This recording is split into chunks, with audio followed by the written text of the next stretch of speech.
Chapter 107. Their fight this time was different from the previous archery contest. Last time, it was just a casual exchange. At that time, Talia was worried about being ambushed by a ninja master, and Thea didn't want to fight her. So both of them were very restrained. This time, it was different. Talia felt that her sister was valued by her father, and she couldn't get rid of the anger in her heart. Forget about Catwoman. She even forgot about her own son and husband, Batman. She just wanted to prove that she wasn't worse than her sister. At first, Thea was forced to do something beyond her ability, but she was strangely dragged out to take the bullet for Catwoman. She felt that this was Gotham's first injustice. Plus, she was worried about Batman's woman and Green Arrow's future teacher. But after a few dangerous situations, she threw away her worries. Who's afraid of who? There was nothing wrong with Catwoman being paired with Batty, and she could teach Green Arrow herself. There was nothing to be proud of. There was only one word to describe it, and that was fighting head-on. The two of them rested for less than half a minute, and then they continued to fight. Both sides were confused. Didn't they agree that this was Gotham's internal conflict? What was the meaning of these two outsiders coming here to fight to the death? They didn't dare to say anything as they watched the fight in full swing and could only watch silently. Talia had spread the news all over the world, and everyone knew that she came thousands of miles away to find her husband with her child. Now that they saw her and Thea fighting fiercely, they couldn't help but think of something. I heard that she's here to fight for her husband. One of the Penguin's subordinates said to the people around him. I heard that the one fighting her is her sister. One of the Court of Owls, who claimed to be well-informed, pointed with his sharp claws. Why is this sister fighting so fiercely? One of the Gotham Police Station's 5th Division's 12th Operation Team asked. You still don't understand? It's obvious that the two sisters are fighting over something. I can't go into too much detail. One of the veterans, who claimed to be very experienced, told the people around him a story that couldn't be told. Both sides had nothing to do, so they could only kill time by gossiping. The story became more and more bizarre, and after a lot of artistic embellishments, it now seemed quite plausible. As for Catwoman, one of the protagonists of the original story, she had long been forgotten by the masses. Therefore, when the final version of the story finally reached Catwoman's ears through her little friend, Miss Firefly, she was dumbfounded. The story had evolved into a very melodramatic one. Talia's younger sister had admired Batman since she was a child. When she grew up, she came out to seek true love. When her biological sister found out about it, she resolutely opposed it, which led to the war in Gotham. This news was leaked by one of Talia's subordinates who had followed him for many years. The authenticity of the news was very high, and after being deeply processed by the masses, it became like this. As for Catwoman, Talia didn't value Catwoman at all, and her subordinates didn't even know that there was such a person, so there was nothing to do with Catwoman in this story. Catwoman, who was brilliantly ignored, didn't know what expression to make. Her eyelids drooped, and she felt the gazes around her. She could only think, you guys can just ignore me, I'll steal everything from your house later. She didn't know that not only did she take the bullet, but she also took the blame. Thea and Talia's duel had entered the final stage. Talia had the advantage in terms of experience. Both of them were taught by their fathers, but when compared to a ninja master, the difference was obvious. Although Thea had been trained by Madame Shiva for a while in the later stages, her experience was still not as good as Talia's. Thea had the advantage in terms of physical strength. She was just 16 years old, while Talia was already in her 30s. She had also given birth, so her body had already passed its golden age. Don't believe what the experts said about not harming the body when they said that giving birth was not harmful. That was all nonsense. No heroine had ever become stronger the more she gave birth. Ha! Thea tilted her head to avoid the oncoming blade. She turned in the opposite direction with the force of turning her head and swung her sword towards Talia's waist with her left hand. Talia was a little tired from her previous moves, so she couldn't stop in time. She could only bend her knees and fold her upper body in half to form an iron bridge to avoid the extremely fast sword. Thea didn't let her off. Before she could get up, her right hand caught up with her left hand. She exerted force with both hands, and the horizontal slash turned into a downward slash. Talia didn't have time to get up, so she could only roll half a circle and use her legs to clamp Thea's legs, trying to bring her down as well.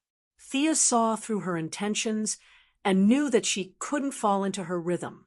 She exerted force with both legs, and her left leg moved forward, while her right leg moved horizontally, forming a T-step. This wasn't the technique of a ninja master. This was the Kalaripayat, an ancient Indian martial art taught by Ms. Shiva, who claimed to be Han Chinese, but actually had some Indian ancestry.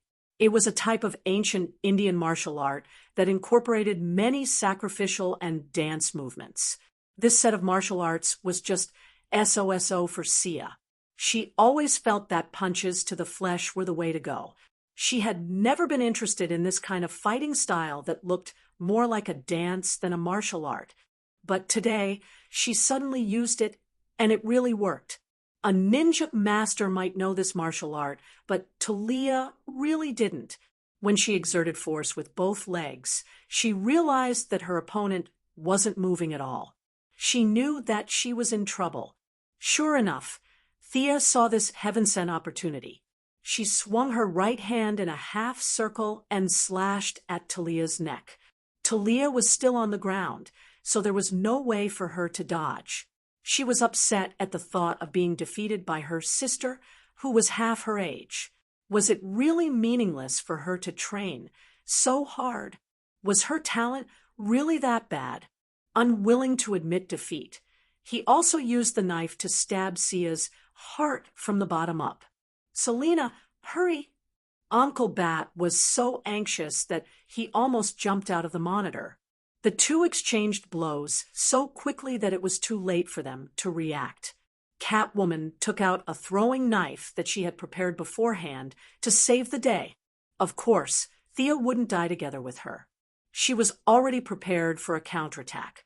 When she saw Catwoman's knife coming at her, she pulled out a dagger that she had never used in this battle.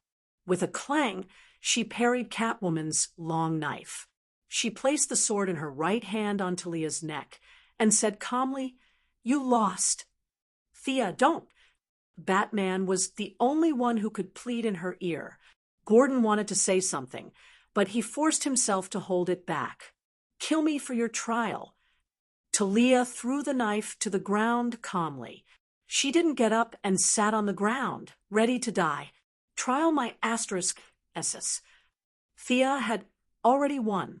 She wanted to complain again. "Will you drop equipment if I kill you? Will I get an achievement?" Besides, Batman wouldn't let her do it. However, it wasn't right for her to stop now. This was a sacred thing for the Assassins' League. Didn't you see Talia's 100 or so lackeys watching in silence? None of them had the intention to save their boss. Batman, who knew the rules, was also in a dilemma.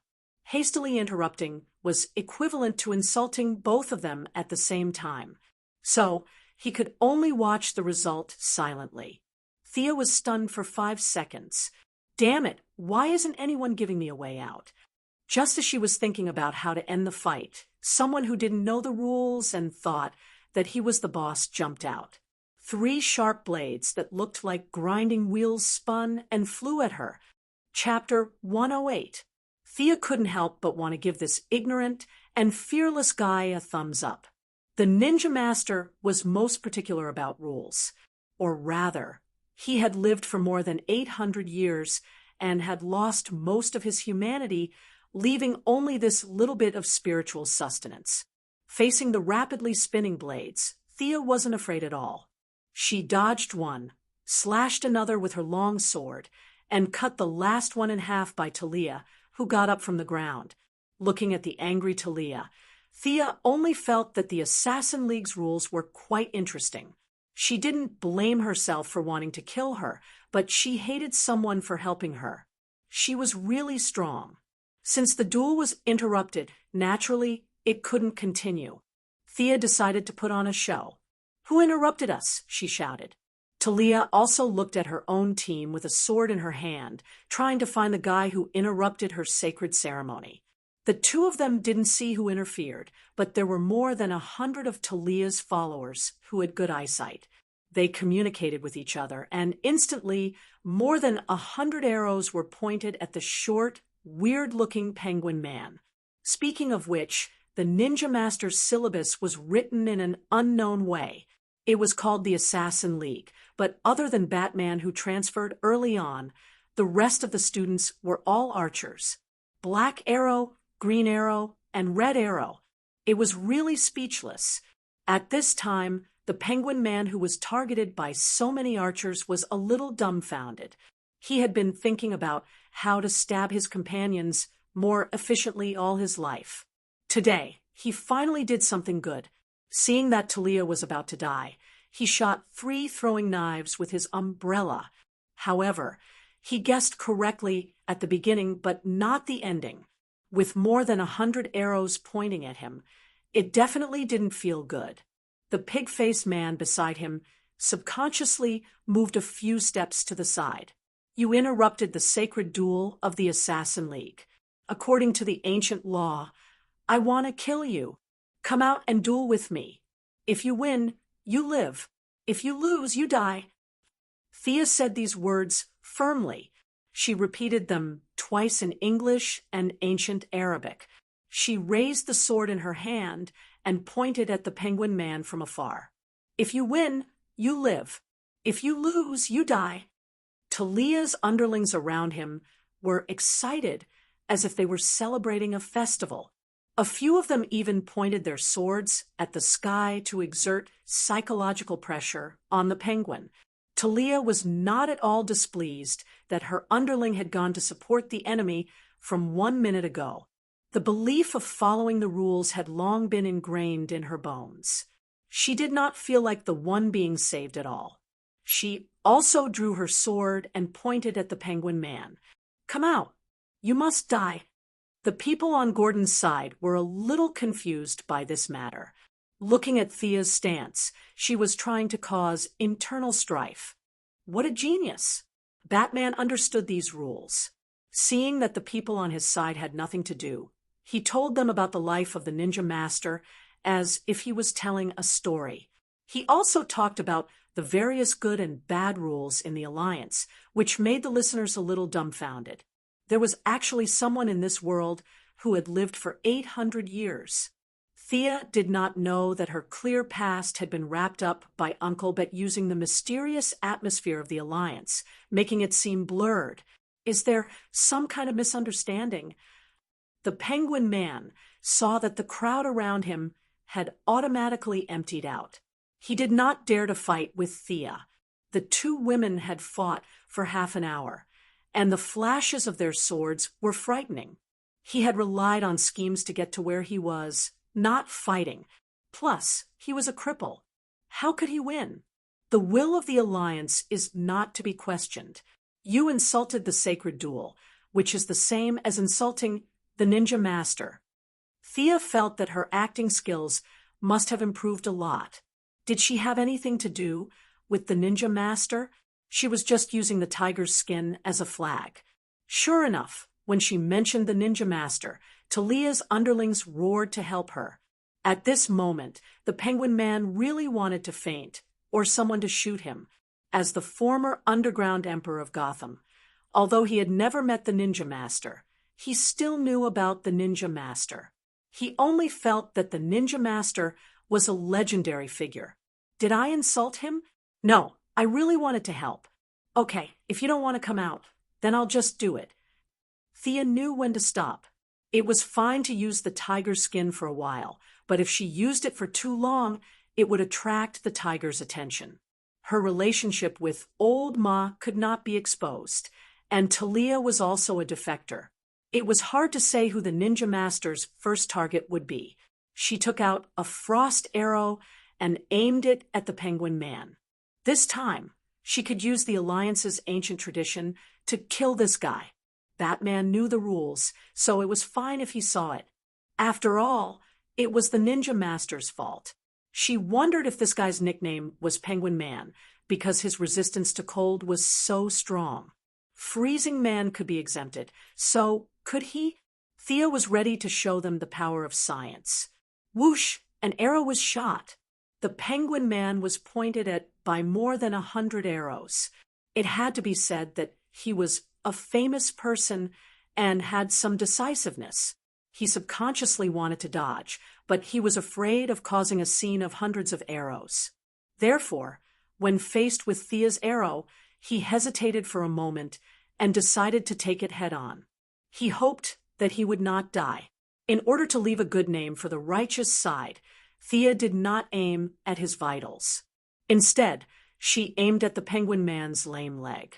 Puff! The moment the arrow entered his leg, the Penguin Man felt the surrounding temperature drop. He knew that he had been tricked.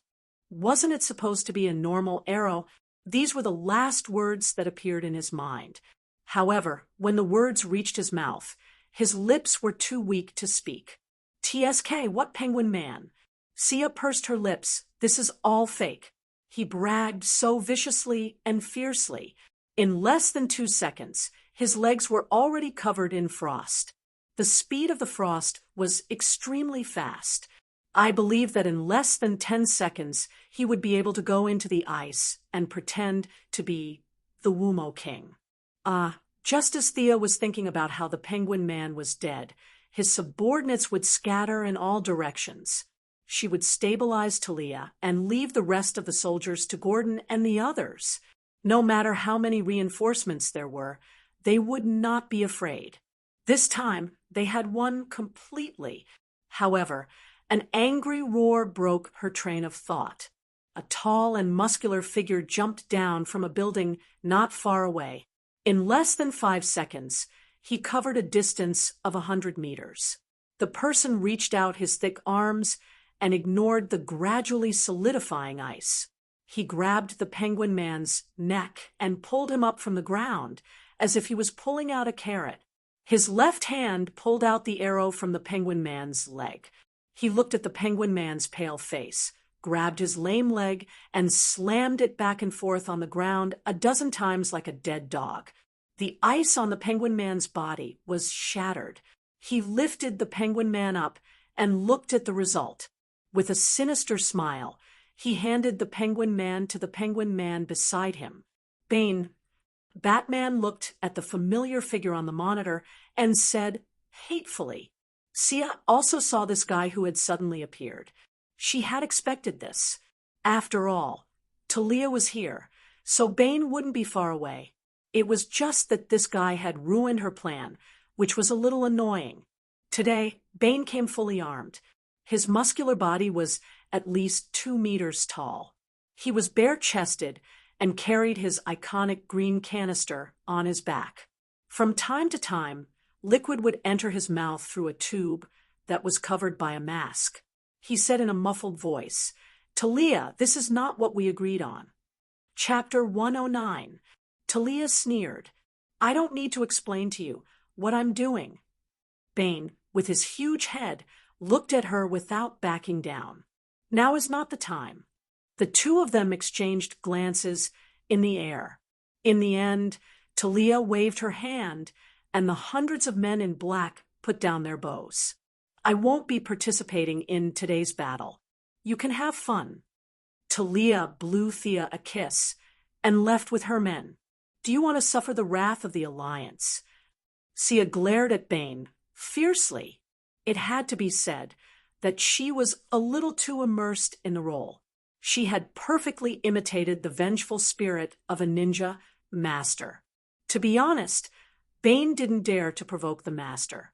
Even many villains who were so bad that they were fuming with smoke would keep a respectful distance from the master, who had no magic and no technological equipment. You don't know how many trump cards he has prepared in the past 800 years. As a junior, Bane doesn't dare to confront him face to face. But he couldn't back down in front of so many people. Talia, who could have split the firepower, ran away first, but she fought for a long time, so it was barely acceptable. If he ran away without fighting, it would be too embarrassing. He had taken so much money from the Court of Owls, so he had to deal with it. I have no intention to be the Master's enemy. I also respect the rules of the Alliance, but this guy can't die today. Bane's words could be described as groveling. He had never been so cowardly since he became famous. He secretly hated the Penguin Man. Why did you interfere and cause trouble? If Thea was still the same as before, she would have stepped down. She didn't want to fight with Bane. This guy had a big head and a thick neck.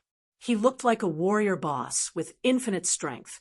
It was too easy for him to deal with an agility type like her. But the Ninja Master's tiger skin could scare Bane, but at the same time, it was a double-edged sword.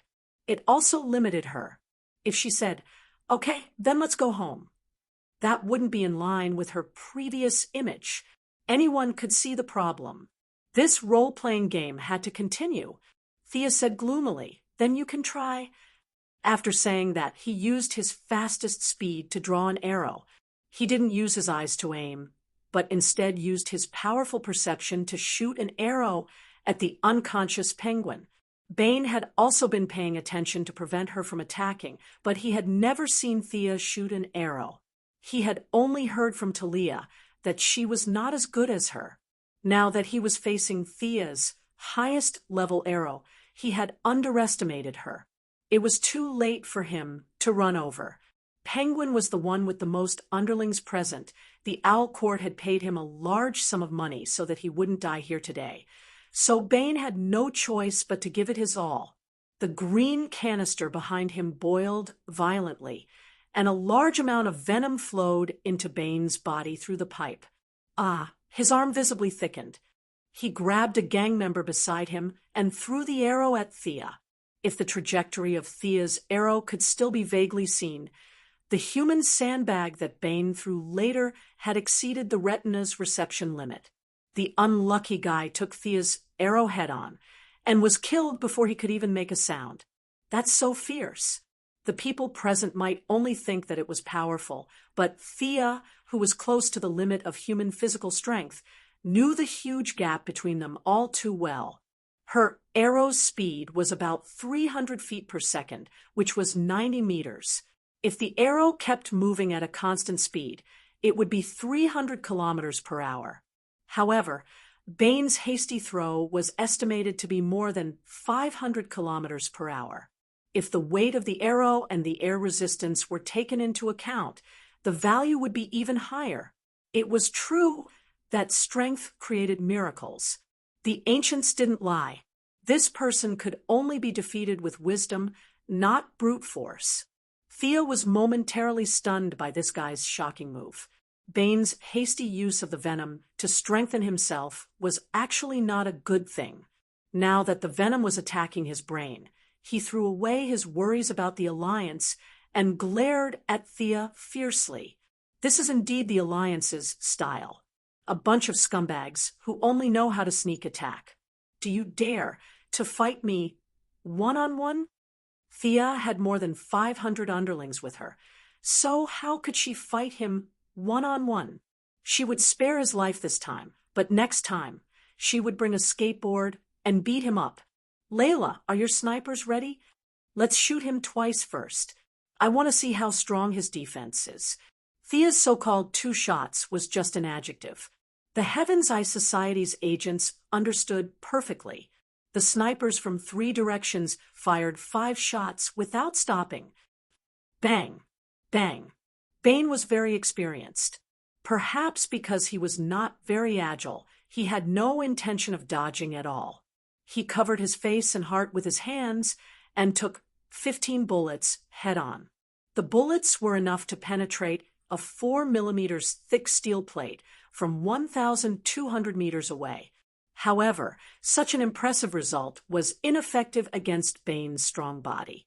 The bullets were stuck in the muscle layer, and the ones at bad angles only scratched Bane's skin a little. With his strong self-healing ability, bullets were constantly squeezed out of his muscles and fell to the ground. No matter how confident Thea was, she did not think that her bow and arrow could be stronger than a sniper rifle. As for using her sword to fight, it was not within her plan at all. This guy was destined to be dealt with by her master. She would rather be a bystander. However, if she wanted to dodge, she would have to ask Bane for permission. He wanted to scold Thea for not following the rules of the martial arts world. What happened to the cold weapons competition? She looked cool when she squeezed out bullets. But in fact, how could the bullets not hurt when they hit the body? Although the venom accelerated the healing of the body, it did not come without a price. The venom would constantly corrode his brain. Every time he used it, he would need to recover for a long time to keep his mind clear. He did not want to waste time talking nonsense. With the intention to end the battle quickly, he ran towards Thea like a bull. "You've got your eyes set on me, haven't you?" Thea's temper rose. "I just don't want to hit you. Not that I'm afraid of you.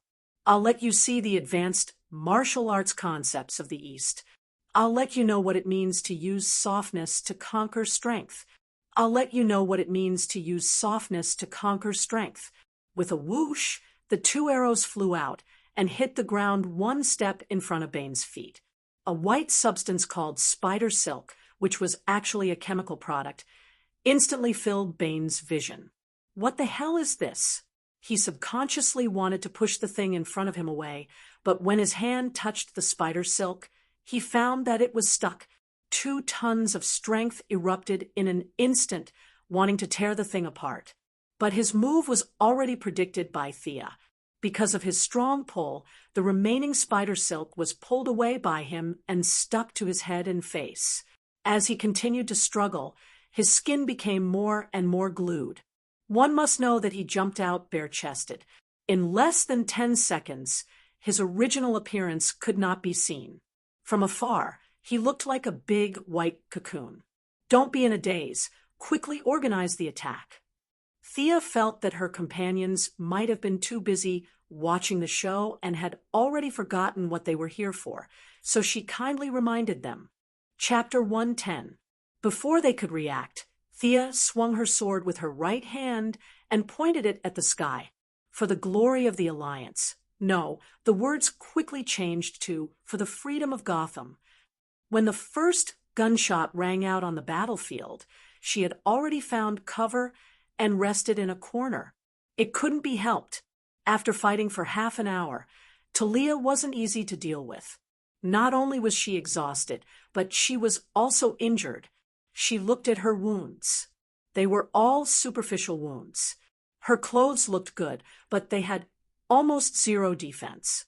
Next time, she would have to get a set of high-density Kevlar from Batman.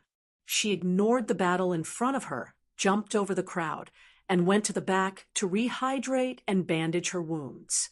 What? Sisters fighting over a husband? She had just taken 2 sips of water when she was shocked by the news that Felicity whispered to her. What kind of logic was this? What happened to not spreading rumors? There were more than 500 people here, and that was enough to sentence her. When she found out that the final version of the story had been spread among the people on the battlefield, she did not know what expression to make. You Gotham people have too much time on your hands. That's why your imagination is so wild. She squinted her eyes and looked at the battlefield. Her first thought was to silence them. Did she have any weapons that could kill all of them? That would be difficult. Half of her pride from trapping Bane disappeared. She had taken the bullet and taken the blame at the same time. Batman, Catwoman, why don't you guys explain yourselves? She was depressed and could not be bothered to fight. From afar, she watched Catwoman take on the pig-faced man and Barbara and Robin take on the 2 Talons with their swords. Catwoman was not sure if she was depressed or relaxed. She was supposed to be the female lead, but now she had no scenes left. She was depressed. Her stick was aimed at the pig-faced man's head. The enemy's head was already larger than a normal person's, but now it looked even bigger. Was she planning to beat him until he became an idiot? Barbara and her husband worked well together. The two Talons were top killers trained by the Owl Court since they were young. They were not weak either. It was hard to tell who would win in a 2 versus 2 situation. Thea, I know you need to recover your strength, but you won't be able to trap Bane for long. Bruce, who was monitoring the situation from afar, was very concerned about the enemy who had broken his back. Oh, Thea nodded in understanding. Her eyelids drooped as she looked at the large cocoon in the distance. Bruce was right. At first, Bane was not really trapped in the web. He had fainted because he had absorbed too much of the chemical substance from the spider silk. Now, with his amazing resistance to poison, he had gradually regained consciousness and was struggling with all his might, counting the arrows on his body. He originally had 5 frost arrows. Killer Crocodile used 2, and the Penguin just now wasted 1. It seemed that he would have to use another one today. The distance was a little far, so he could only use projectile. Fortunately, the power of the frost arrow was not reflected in the arrow. It did not matter if it hit the target or not, as long as it was within range. He pointed his bow at the sky and shot another frost arrow in Bane's direction.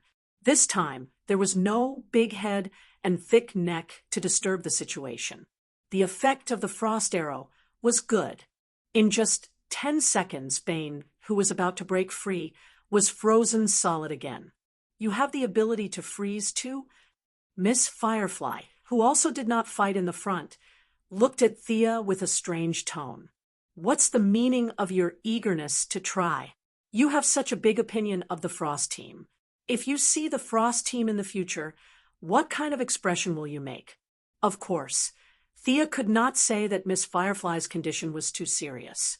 Medicine could not suppress it, so she had to prepare for physical therapy next time.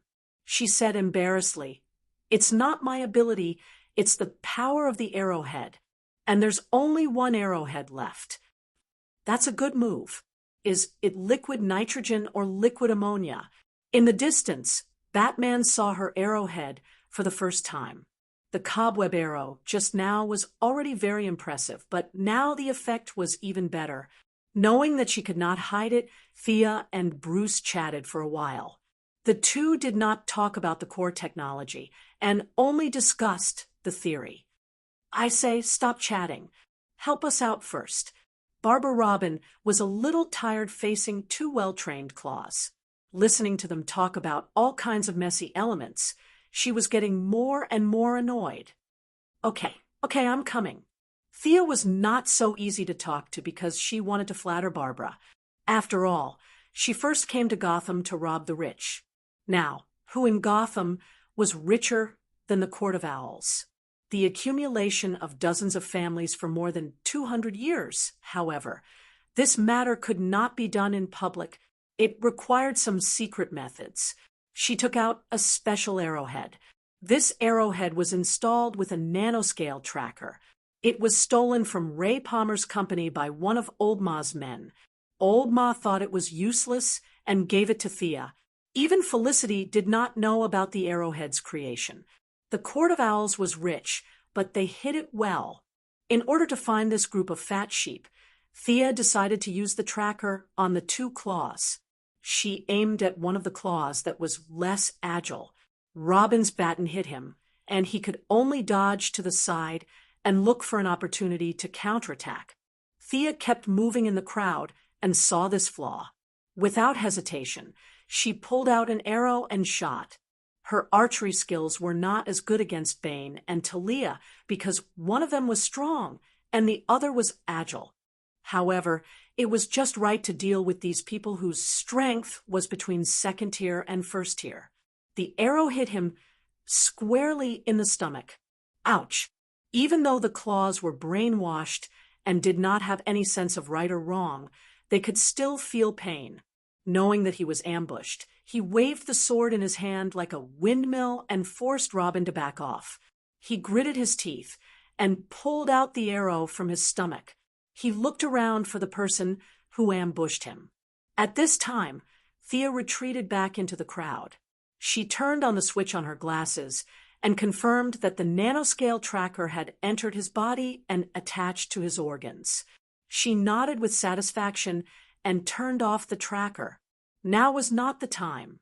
Sia, our spies have reported that the major crime families in the city are gathering their forces and rushing towards us. Laura, who had always been quiet, reported the bad news at this time. How far are we? Less than 2 blocks. Was this premeditated, or did the Court of Owls do this on the spur of the moment? Thea felt that it was the latter. Talia's departure had dealt a heavy blow to the balance of power between the two sides. This was probably something they did not expect. If they were attacked from the front and the back, they would definitely lose. Thea observed the strength of the people in the battlefield. Selena, come back quickly. Catwoman heard the order and quickly sent the pig-faced man away. What's the matter? Thea handed her an arrow. You've seen it before. It's my magnetic arrow. I need you to insert it behind the enemy. It's best if you can cover the enemy within a range of 50 meters. Chapter 111.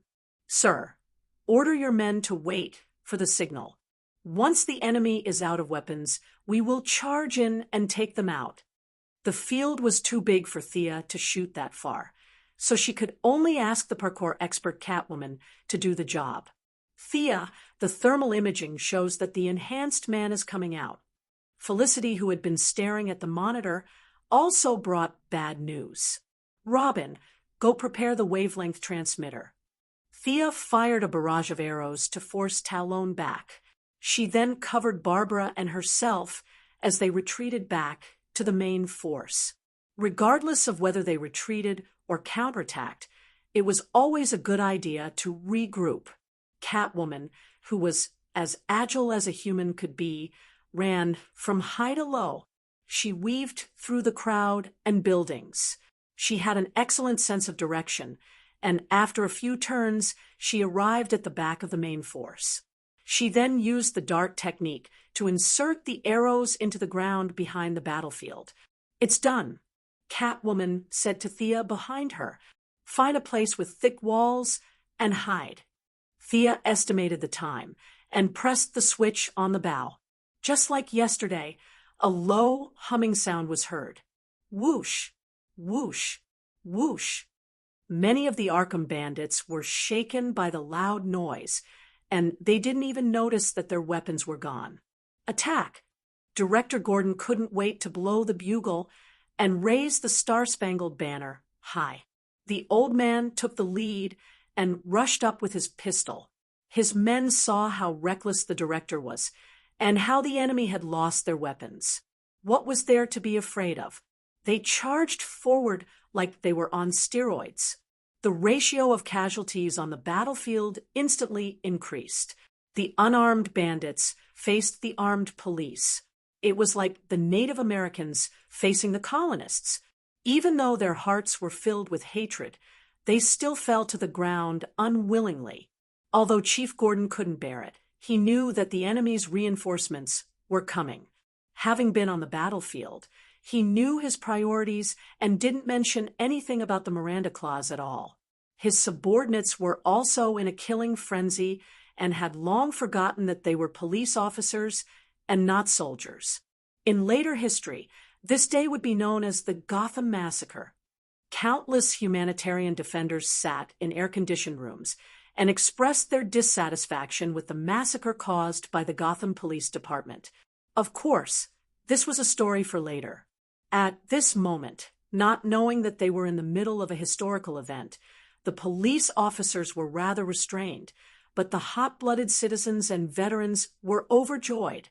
They could no longer control the violence in their hearts, and they held their submachine guns and fired at the empty-handed criminals.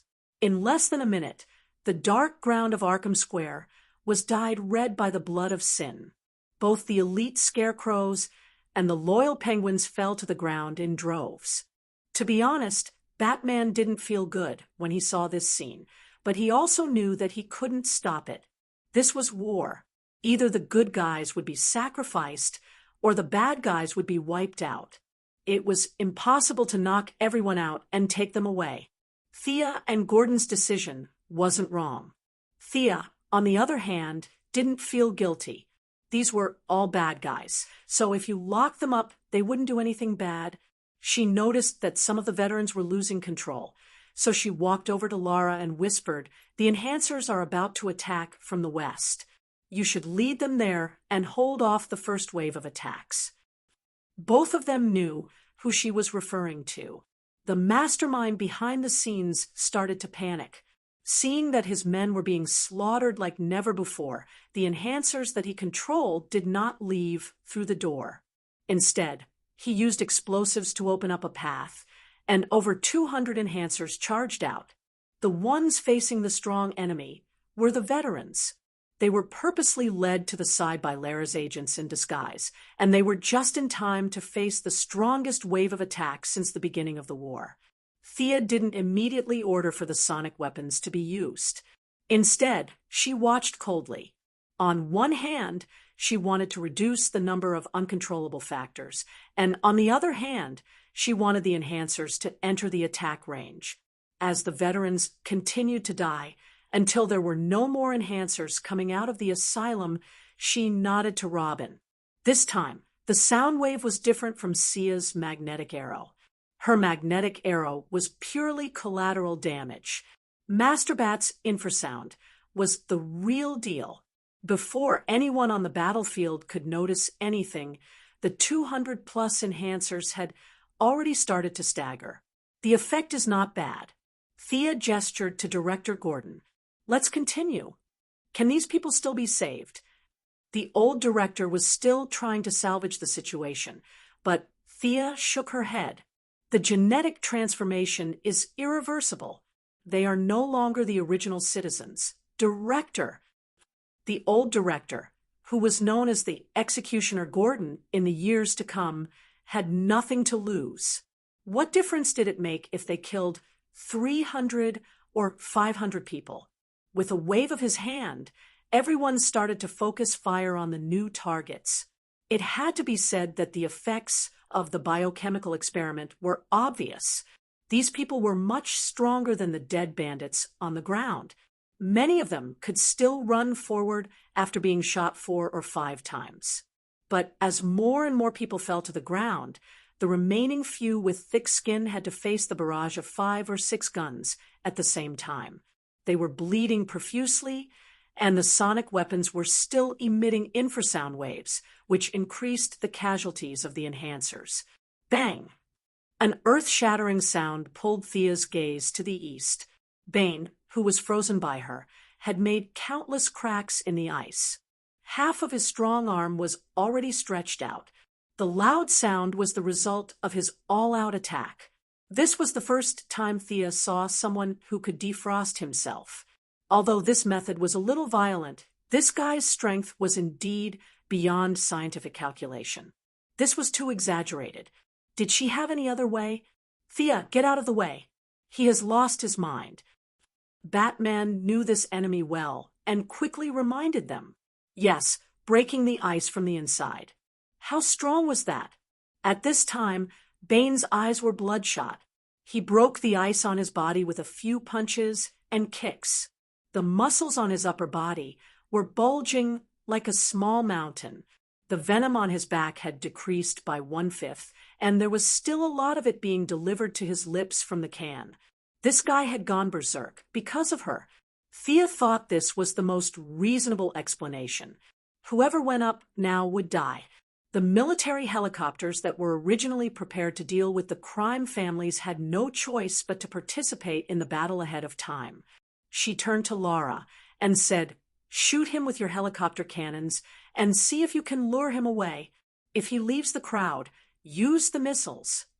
She raised her hand and made a cutting motion. What about Batman's fated battle? She really didn't think that much.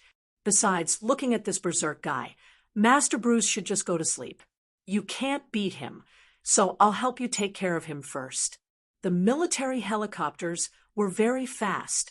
They quickly drove over from their previous hiding spot and rained bullets on the big fool on the ground, who was emitting green gas. At this time, Bane could be considered as Super Bane. After the brain was stimulated by the venom, his body's potential was fully activated. He was immune to the bullets to a certain extent. He grabbed the things around him and threw them into the air. When the military helicopters saw that they had successfully lured Bane, they began to shoot a few times and flew a distance away, trying to lure Bane away. Chapter 112. Actually, it would be best to drag Bane along with the criminal families and let them fight each other. However, no one was stupid. These families with deep roots had ground-to-air missiles, and the pilots did not dare to get close. The American military was too lazy due to the liberal democratic ideology preached by their politicians. It was very ironic. They were willing to fight battles that were favorable to them. As long as there was a little danger, they would immediately revolt. It was not uncommon for soldiers to fight against generals. Thea could not guarantee that her orders across the Eight Paths Bay would be carried out without any reservations. Just as she was about to retreat, Barbara ran over with a red face. "Why are we retreating?" Yes, it was hard to say how many people they had today. A conservative estimate was that they had killed at least 1/3 of Gotham's criminals, and it was a permanent elimination. With so many people, it would take at least 2 years to capture them according to Batman's habits. At this time, Barbara was holding a person in her hand. "Look who I caught. Scarecrow." "Ha!" At this time, the former Gotham professor had already fainted. There was a bloody hole in his left shoulder that was bleeding. Seeing that he was not missing an arm or a leg, Thea was a little disappointed. It was not appropriate to kill him after catching him. As for Barbara's question, seeing how happy she was, Thea did not want to dampen her enthusiasm. She could only say softly, "We don't have much ammo left." Barbara's face instantly turned pale. Without ammo, wouldn't they be the same as those people who were slaughtered just now? She turned to look at her father. After receiving confirmation, she quickly asked Thea, who had leveled up into a resourceful star. "What should we do?" "Don't worry, this place is so big. I've already asked Catwoman to scout ahead. She knows the place well. We'll be back after taking a big detour." Thea knew that the attack on Arkham under her command had come to an end. The next time they came, it would be Batman leading the team. She could not help but sigh. Looking at the Scarecrow being carried away, she asked them about the results of the battle. She found out that the Talon duo had already escaped, the Penguin Man was missing, and the Pig-Faced Man was killed on the spot because he was too big. Talon's escape was good news for him. Even if Penguin Man was still alive, Talia would come after him. Although he didn't manage to destroy Arkham in the end, the enemy's strength was basically wiped out. At least his efforts were not in vain. He ordered the troops to follow the Catwoman, who had returned from exploring, and went around 7th Avenue and Poplar Street to return to the camp. Before she left, Thea ordered Miss Firefly, who had maxed out her fire talent, to set up a fire. On one hand, she wanted to stop the enemy from chasing after her, and on the other hand, she wanted to burn down this evil asylum. The retreat was quite successful. The major crime families were only motivated by the interests of the Owl Court and didn't want to fight them head-on. Both sides tacitly returned to their homes. Once they returned to the camp, everything was fine. At least Thea had nothing to do. She was not in a hurry to activate the tracking device. The Court of Owls was not at the end of their rope yet. She needed to wait a little longer. During dinner, the few of them gathered together to discuss the next step of the plan. This time, Thea had gradually reduced her speech and left all the work to Batman. The two of them were well aware of this exchange of roles. At this time, a police officer walked up to Gordon and whispered a few words in his ear. "I'll take care of it. I'll be back in a bit." The old director walked out after hearing the words. But before he could walk out the door, a sharp voice shouted from outside the door, "Jim, old friend, you must help me. Arrest me. Hurry up and arrest me." The person seemed to be held back by a few people, but he was still shouting at the top of his lungs. Was he in a hurry to surrender? This was a rare occurrence, but it was obvious that the only person who could be considered an old friend of Gordon's was the unlucky Penguin Man. He didn't expect this guy to be so tenacious and strong-willed. After all, even a strong man like Bane, who was almost driven crazy by Thea's frost arrow, this guy was still alive and kicking as he chased after them. It was amazing. Take him to the surveillance room for questioning. Bruce, who had already taken over as the leader, said to the old director he couldn't let him barge in. The few people in the room weren't wearing their masks. Robin and the others weren't important, but Thea and Bruce were famous people. Their identities couldn't be leaked out. The few of them lost their appetite for dinner and went to see the former underground emperor of Gotham. The Penguin Man in the surveillance room could only be described as miserable. His hair was disheveled, and he looked like a ghost. His originally lame leg was now completely necrotic. He had to be supported by his loyal subordinates all the way here. He probably knew that the few of them were looking at him in front of the surveillance camera. He cried and complained to the camera about his various evil deeds, which meant that they had to arrest him immediately. "What do we do with this guy?" Gordon, the boss of the police station, asked. This guy was obviously afraid of death. He used the excuse of surrendering, but in reality, he was here to avoid trouble. Anyone with an above-average IQ could understand this, but he couldn't throw him out because of his identity. At the same time, he subconsciously looked at Thea to ask for her opinion. He really didn't understand how the Alliance should take revenge. Looking at the high-end ceremony, would it cause a chain reaction if he said that he was going to take him into custody? Was it necessary for him to sacrifice countless police officers for a major criminal? It was a bit of an exaggeration to say that Thea was buried in the hole she dug, but at least half of it was buried. She couldn't say that she was acting during the day. Her relationship with the Alliance couldn't be exposed, so she had to keep it a secret. She thought about it again and again. She couldn't say anything, so she could only push the blame to someone else. Let Uncle Bruce decide. She turned and left the surveillance room after saying that. At this time, Uncle Bat was in a dilemma. With his IQ, he could see that Thea didn't care. Only Talia could scare Penguin like this. But this was the contradiction. He didn't want to see Talia at all, but he also didn't want to let the criminal go. He wanted to go back to bed and pretend to be sick for a few more days so that he could push the blame to Thea, but Thea had already run away. After weighing the pros and cons, he finally won out. Lock him up. Humph. Catwoman knew a little about his psychological activities. She thought that he still wanted to see his old lover. She was jealous, slammed the door, and walked out. Batman felt that he wasn't understood, so he went outside to get some fresh air. Unexpectedly, he saw Thea, who he suspected to be his sister-in-law, sitting on a tree and looking into the distance. It was a rare opportunity, and he also wanted to talk to this smart and witty girl to confirm her true thoughts. But he couldn't climb trees now. His waist hadn't fully recovered. He walked to the tree and asked softly, "What are you thinking about?" Thea jumped down the tree. "I'm thinking about my father and brother." She wasn't lying. She didn't know if she had ruined Oliver's opportunity, but she really didn't care.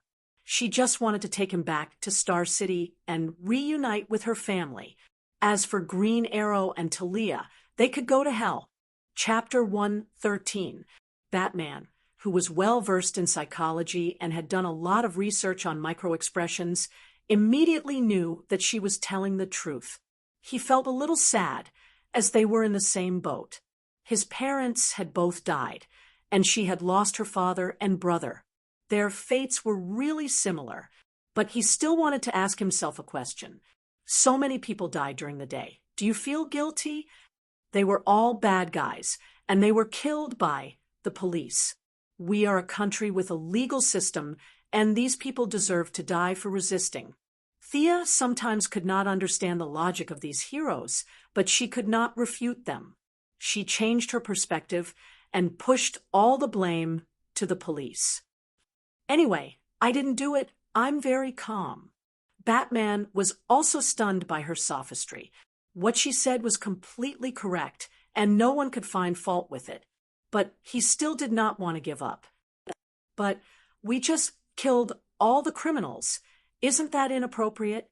Thea knew that he would not give up until he got an answer. She could only use the enthusiasm she had when she debated with Old Ma last year and come up with another theory. You are enforcing the law by arresting the criminals and sending them to the police station, and they are also enforcing the law by resisting until they are killed. This is not contradictory.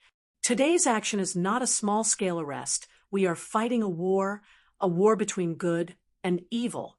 There can only be one winner, and this war is not over yet. There are still thousands of citizens waiting to be rescued. Thea did not give him a chance to reply. She continued, I admire your actions, but from what I have seen in Gotham recently, Gotham not only lacks a Batman, it also lacks a Bruce. What do you mean? Batman was confused by her words. It means what it means. You are Batman at night and a playboy during the day. I think it is a bit of a waste of Bruce's illustrious identity. You should know that Chief Gordon is about to retire, so who will be in charge of Gotham during the day? Have you thought about it? You mean? Bruce's IQ was off the charts. He instantly understood what she meant, but he was still not sure. Strive to take over the position of police chief after Chief Gordon retires. With your connections and wealth, you can do better than the old chief. Thea didn't have a deep relationship with him. She was just trying to divert his attention to the politicians and financial groups. It would be much easier for her to deal with the Owl Court. But Batman really listened to her nonsense, and he even carefully considered the deeper meaning of her words. Gordon had been a police officer when he was young, and the two had worked together for many years. Today, Thea's words made him realize that his old buddy was really old. It's not wrong to say that it's dark under the light. I really haven't thought about the future of the police station. The old chief should really take a break. After so many years of life and death, he was kidnapped by bad people countless times. If it were me, there wouldn't be such a problem. Would I be afraid of being kidnapped? He nodded at Thea, indicating that he would think about it, and left with a lot on his mind. After he left, Thea found a clean patch of grass and sat down. She said softly as if to herself, He's gone far. Big sister, come out. Talia's figure appeared from behind a tree trunk not far away. She didn't have a bow, only a long sword at her waist. You're not my sister. Wasn't that obvious? Thea wasn't wearing a hood or glasses. Anyone could see that she wasn't related to Talia by blood. It's obvious. Thea picked up a pebble on the ground and threw it into the distance. Talia didn't have the intention to fight. She found an empty spot and sat down. The two were about 3 meters apart. She looked at her with bright eyes. Where did you learn your martial arts? Thea smiled, but didn't say anything. How could she expose herself so easily? Are you trying to bully me because I'm young? Talia was mentally prepared for her silence. She started to analyze. You're definitely not trained in Nanderbart.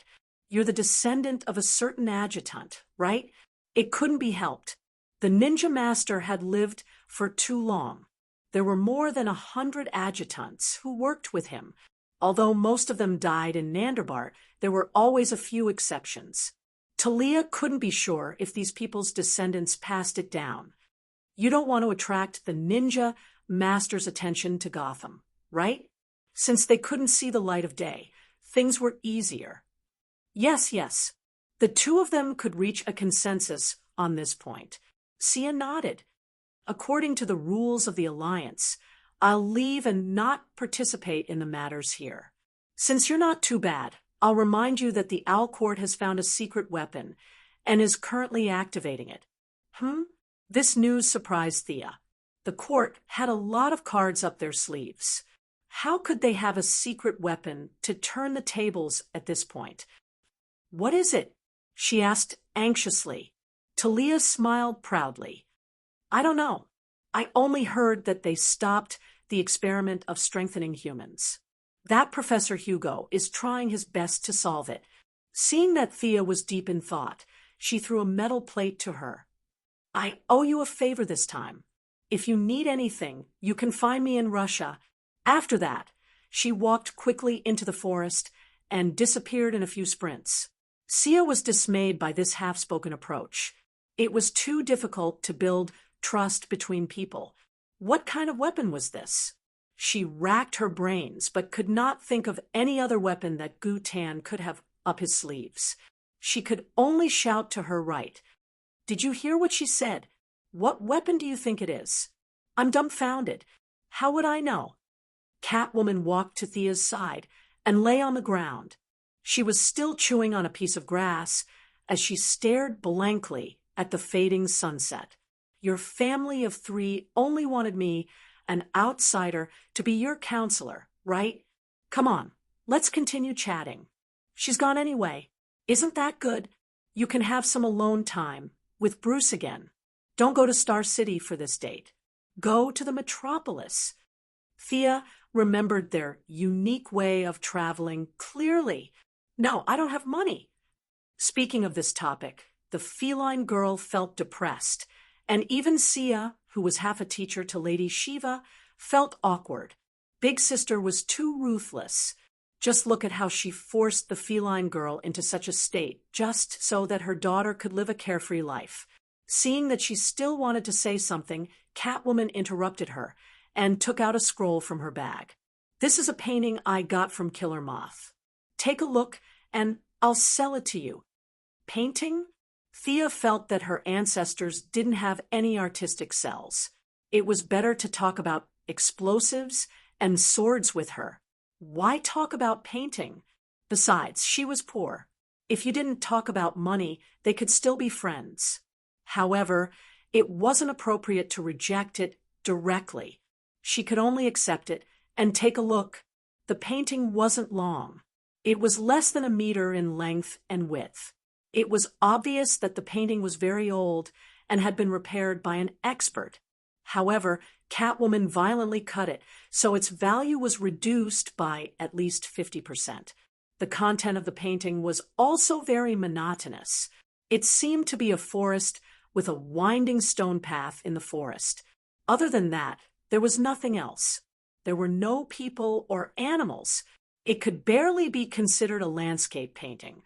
Chapter 114. It was supposed to be a very ordinary painting, but it was this ordinary painting that made Sia feel that her strong willpower was constantly being absorbed. At the same time, whispers came from the painting, the sky, and the trees.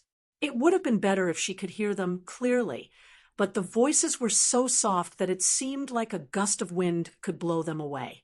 No matter how hard she tried, she could not hear a single word. Hey, what's wrong with you? The feline girl was still waiting for her to reply, but after waiting for a long time and seeing that she didn't respond, she gave her a light push. Me. Sia didn't know what was wrong with her. She carefully looked at the scroll again. The great suction force had disappeared, but she could still hear the whispers in the air. She didn't know if it was because of her tinnitus or something else, but she could still hear the whispers in the air. There was definitely something wrong with this painting, but was it only affecting her or everyone else? Sia had to ask the cat girl to see if she had any abnormalities. What era do you think this painting is from? The software shows. Catwoman almost gave Felicity away, but she quickly corrected herself. I think it's an antique that's more than 1,000 years old. Thea was not in the mood to pay attention to her slip of the tongue. She wanted to confirm one last time. She opened the painting and asked Catwoman, "Which master do you think left this painting behind?" Catwoman had actually looked at the painting several times. If she could figure out its origin, she would have sold it for money.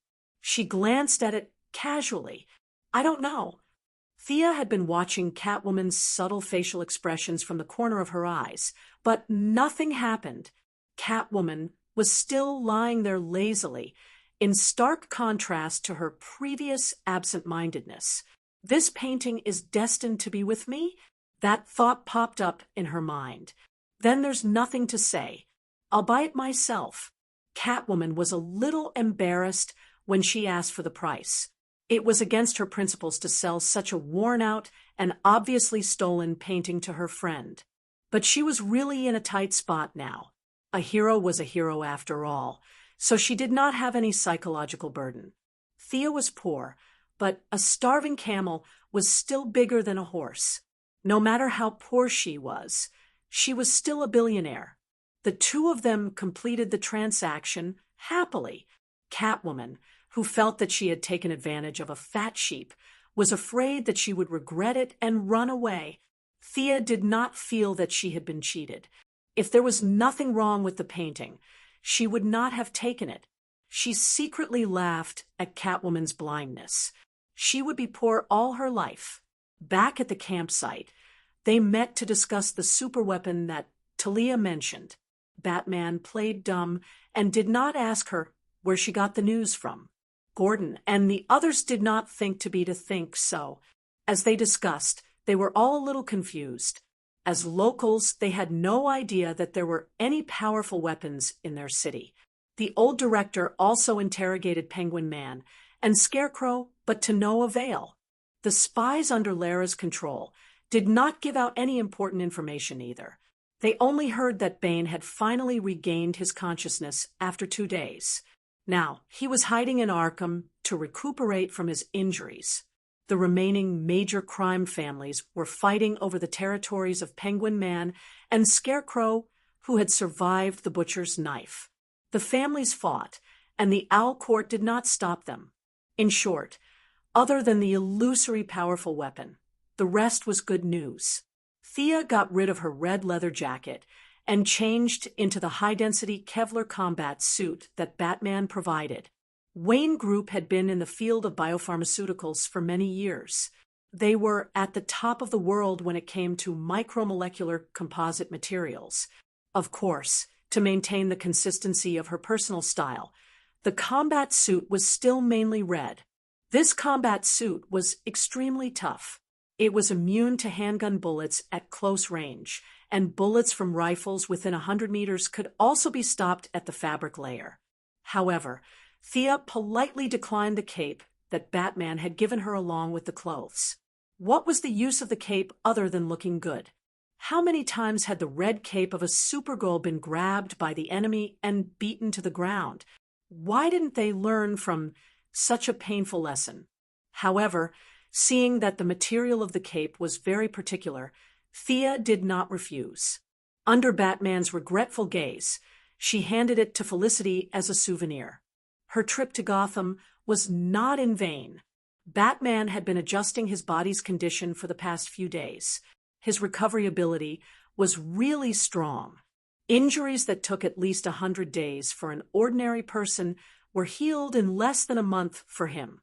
As the strongest fighter in the camp, Sia had to take some time to do some physical recovery training with him, even though she had taken someone else's battlesuit. Batman had not recovered to his peak, but he was able to fight Thea to a standstill. One of their punches was heavy, and the other was light. They were evenly matched. Right now, Sia's fighting ability was approaching perfection as the number of battles increased. She was about to form her own style, and it was only a matter of time before she would appear on Prometheus's list of 30 pugilists. When Barbara asked about Wing Chun, both of them said that they knew how to do it.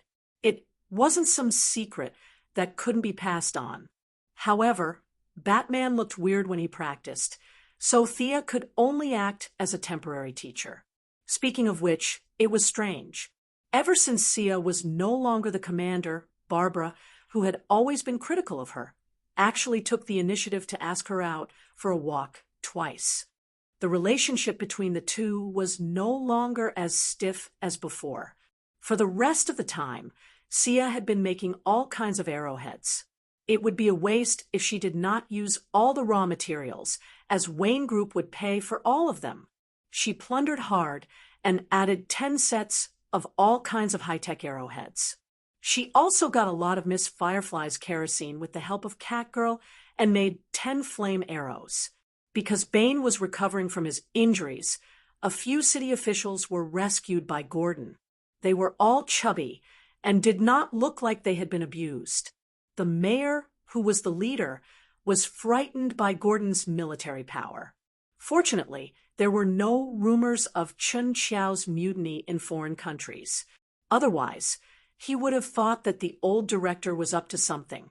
He gave the authority of the city to the old director and hid in his house with the excuse that he was too injured.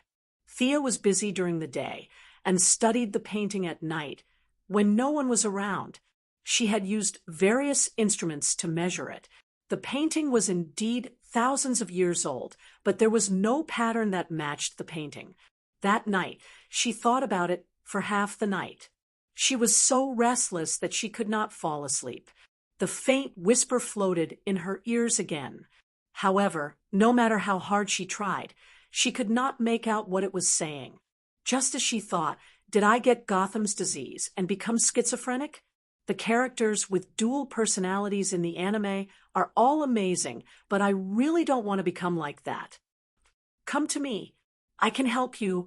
I'm not a bad person. The voice this time was different from the one she heard before. It was a little muffled, as if it came from underground. Let's go and see. She immediately made up her mind. Of course, it was not because the other party said that he was not a bad person. In this day and age, no bad person would say that they were bad. Every villain who was defeated had lofty ideals. Therefore, she did not take the words seriously. She would analyze the problem in detail when they met. Chapter 115. Ever since she changed into the Kevlar combat suit provided by Batman, the original antiviral suit had been eliminated. The new suit was able to withstand pressure, bulletproof, and sharp objects. It also had good breathability and moisturizing properties. Although it was not as fast as Superman or Supergirl, who could tear off her shirt and fly out, it was much more efficient than before. After changing, Thea did not inform anyone. She slung her weapon over her shoulder, jumped on the skateboard, and flew towards the direction of the sound. Although she was no longer in command, she did not stop paying attention to Gotham's weather. Every now and then, she would instruct the old director to shoot up into the sky. Out of respect for her, the higher-ups followed her orders without hesitation. That little bit of money was just fuel for Batman. Of course, this was referring to the fuel for the Batfighter. The speed at which the cumulus clouds accumulated could not withstand her daily destruction. She could now see the bright moonlight at night. She did not know how much crime had decreased, but at least it was much more pleasing to the eye. Using the bright moonlight, she identified the direction. The voice was still occasionally heard. Come to me. I can help you. It seemed to be coming from the south. Gotham was a large port city. The east was connected to the sea. The north and west were inland. As for the south, Thea only remembered that there was no one there. It was a muddy swamp. Although she had many doubts in her mind, she still entered a state of concentration. She did not fly at the highest speed. She constantly observed her surroundings and carefully flew towards the direction of the sound. As the surroundings became more and more desolate, her perceptive sense did not send out any warning signals. Her infrared scan did not show any signs of heat from large animals. "I'm here, young one." A low voice sounded from below. Thea took out a frost arrow and knocked it on her bow. She gradually lowered her altitude and carefully prepared for any attacks that might follow. However, when she descended to an altitude of 20 meters, her surroundings were still desolate. No matter how she looked around, she could not see any signs of life nearby. "Where are you?" Although it was silly to ask, she really did not see this so-called person who could help her. "I'm out. I'm not a bad person." Following his words, a gurgling sound of water could be heard. The swamp below began to ripple. A certain green guy that looked like a large sludge monster slowly crawled out of the swamp.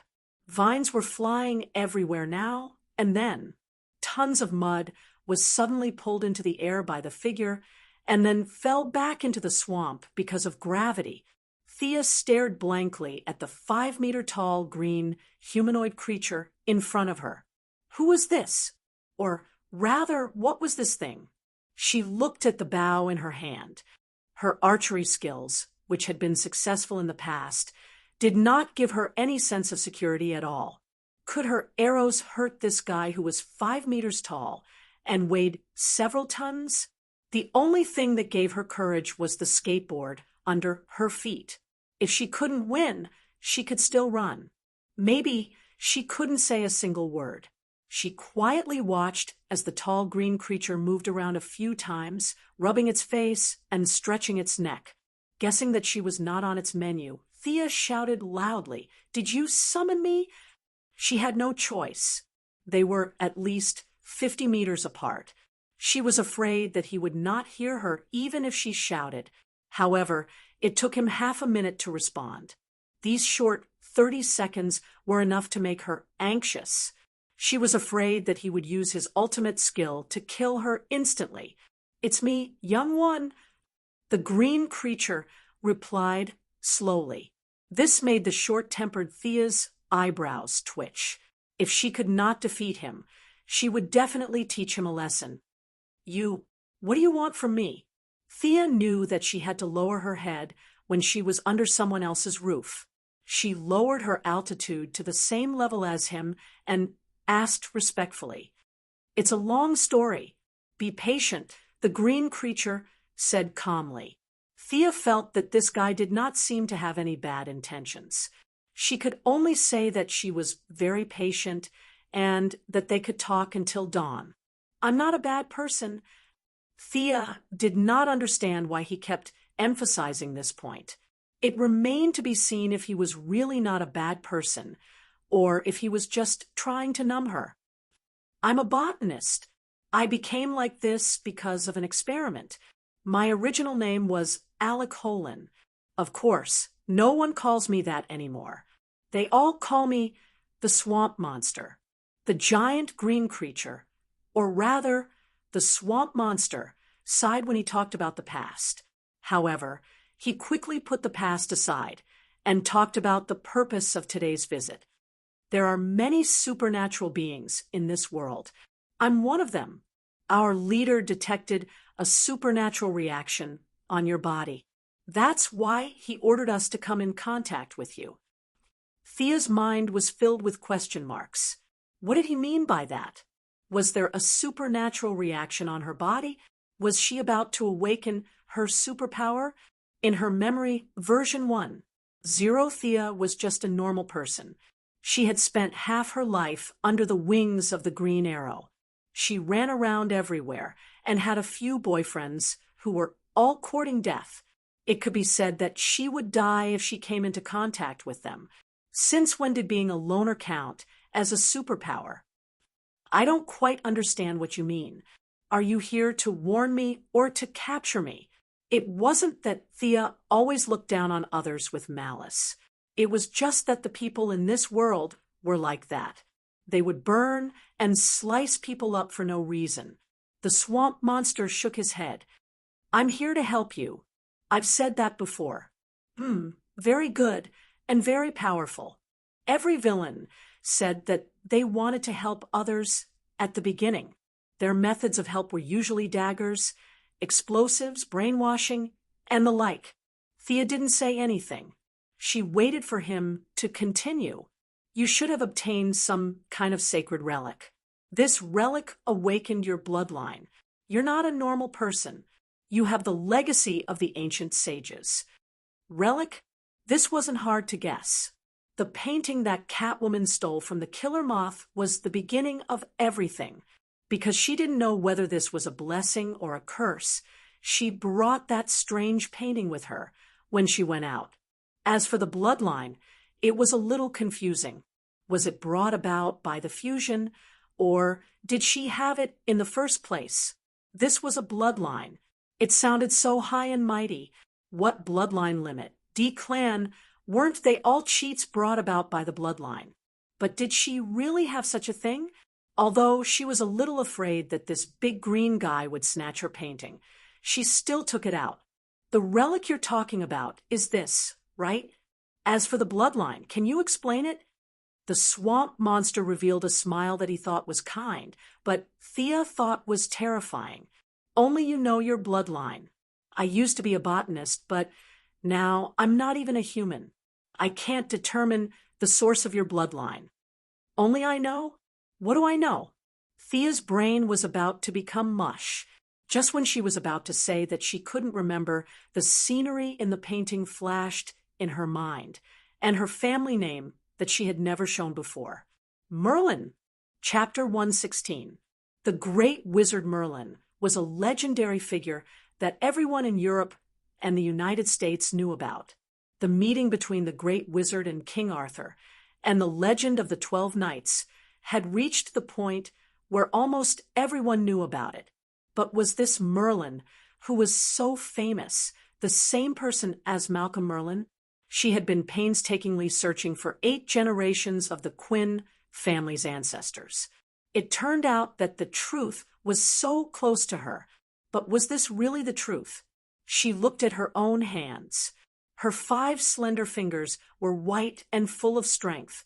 Whether it was a bow or a sword or a dagger, she could use them all skillfully. But no matter how she looked at it, it did not look like she could shoot fireballs or icicles. Moreover, in terms of bloodline, Old Ma's bloodline should be purer than hers. The old man had been scheming all his life, but in the end, it could be said that he became more and more miserable. She did not see him awaken any great ability in adversity. The so-called bloodline also did not help him kill the Green Arrow and the Ninja Master. Could he become a wizard? Thea imagined the scene of Malcolm wearing a robe and shooting fireballs. That scene was too beautiful. You must be kidding me. However, the swamp creature in front of him seemed to be telling the truth, and it didn't seem to be a lie. Thea pointed at herself. Do you have my bloodline now? But I don't feel any difference. The swamp creature did not speak.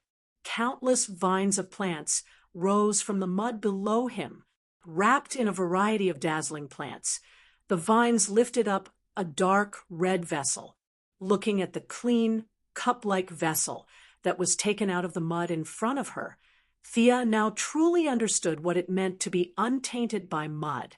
Needless to say, this was definitely a treasure, but it was definitely not meant to be with her. Sure enough, the swamp creature spoke. This is the soul awakening cup of the leader's wife. It can successfully awaken your bloodline.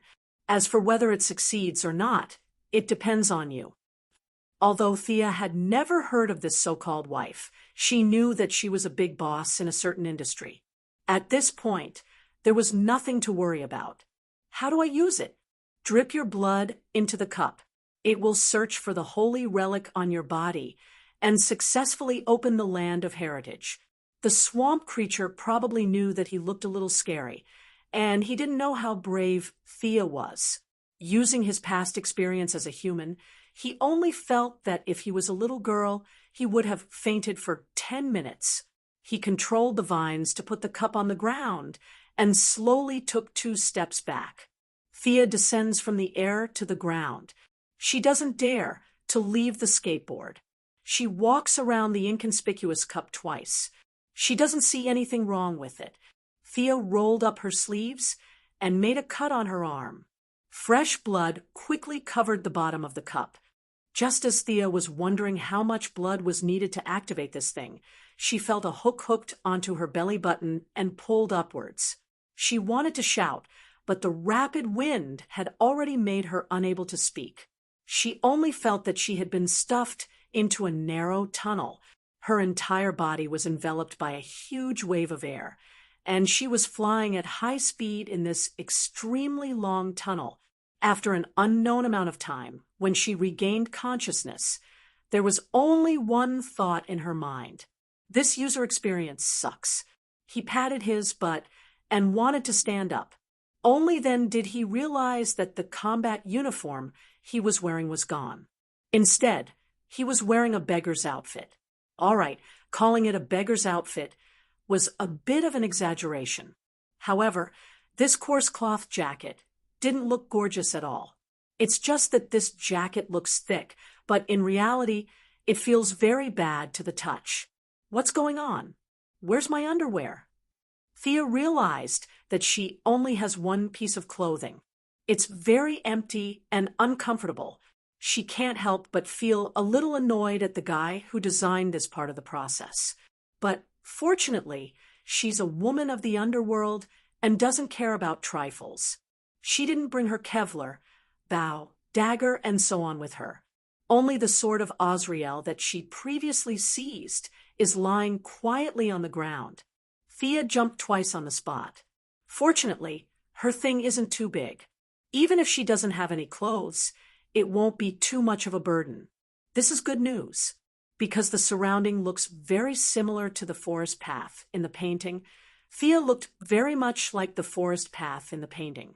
The trees were tall and dense, and there were signs of a battle. As the saying goes, don't enter the forest. However, do I have a choice now? She pulled out her sword and slashed at the nearby trees. Not bad, this is my sword. I didn't get myself a fake one. Looking around, it seems that this is the only stone path in front of her.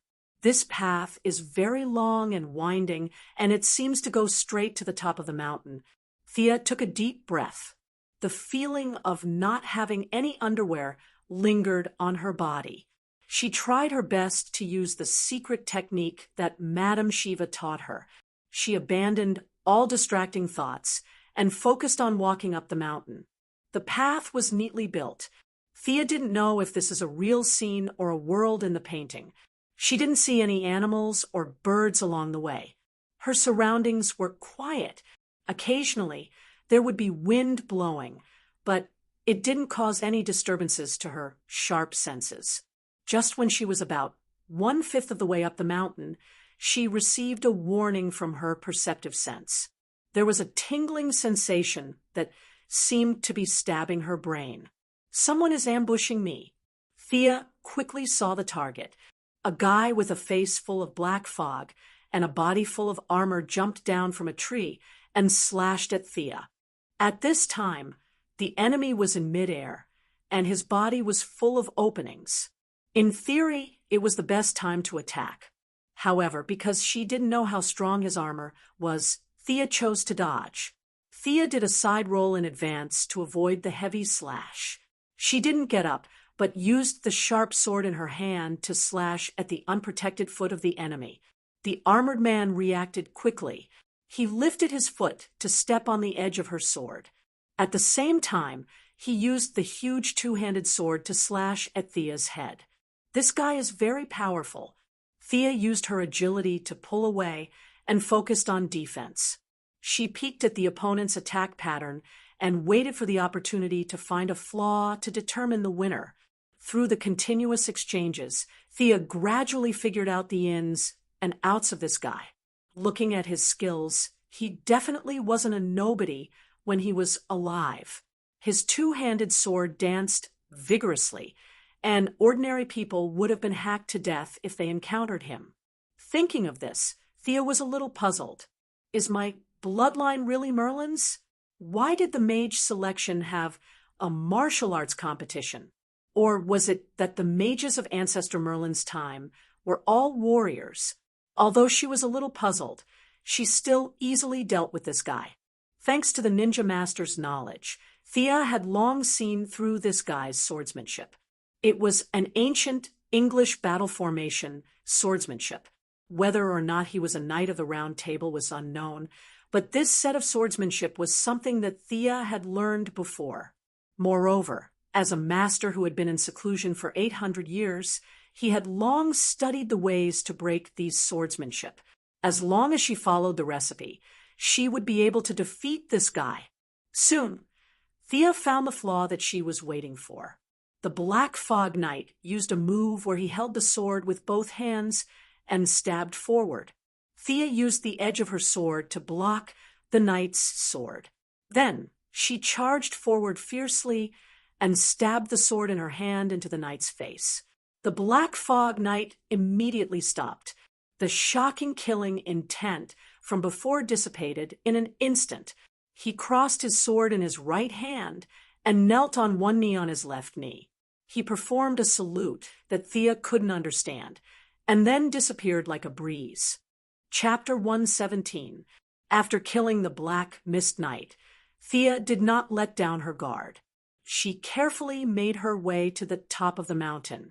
The second half of the journey could be described as uneventful. In fact, by the time she was halfway up the mountain, she had a rough idea of what was going on. The original purpose of this checkpoint was probably not to let the apprentice sorcerers slay the knights blocking the way. If he guessed correctly, it should be to test the reaction speed and basic physical fitness of the people who came. To put it bluntly, it was to select the person who would run away in the face of danger, and the person who could run away quickly. However, Master Merlin probably did not expect his descendants to have such a weirdo like Thea. She killed the obstacle with just a few punches and kicks. The Black Mist Knight's martial arts were outstanding even today. The medieval ancestors of the Merlin family could only scurry away in front of him. It was impossible that ancient martial arts were better than modern martial arts. A skill must be more refined and refined.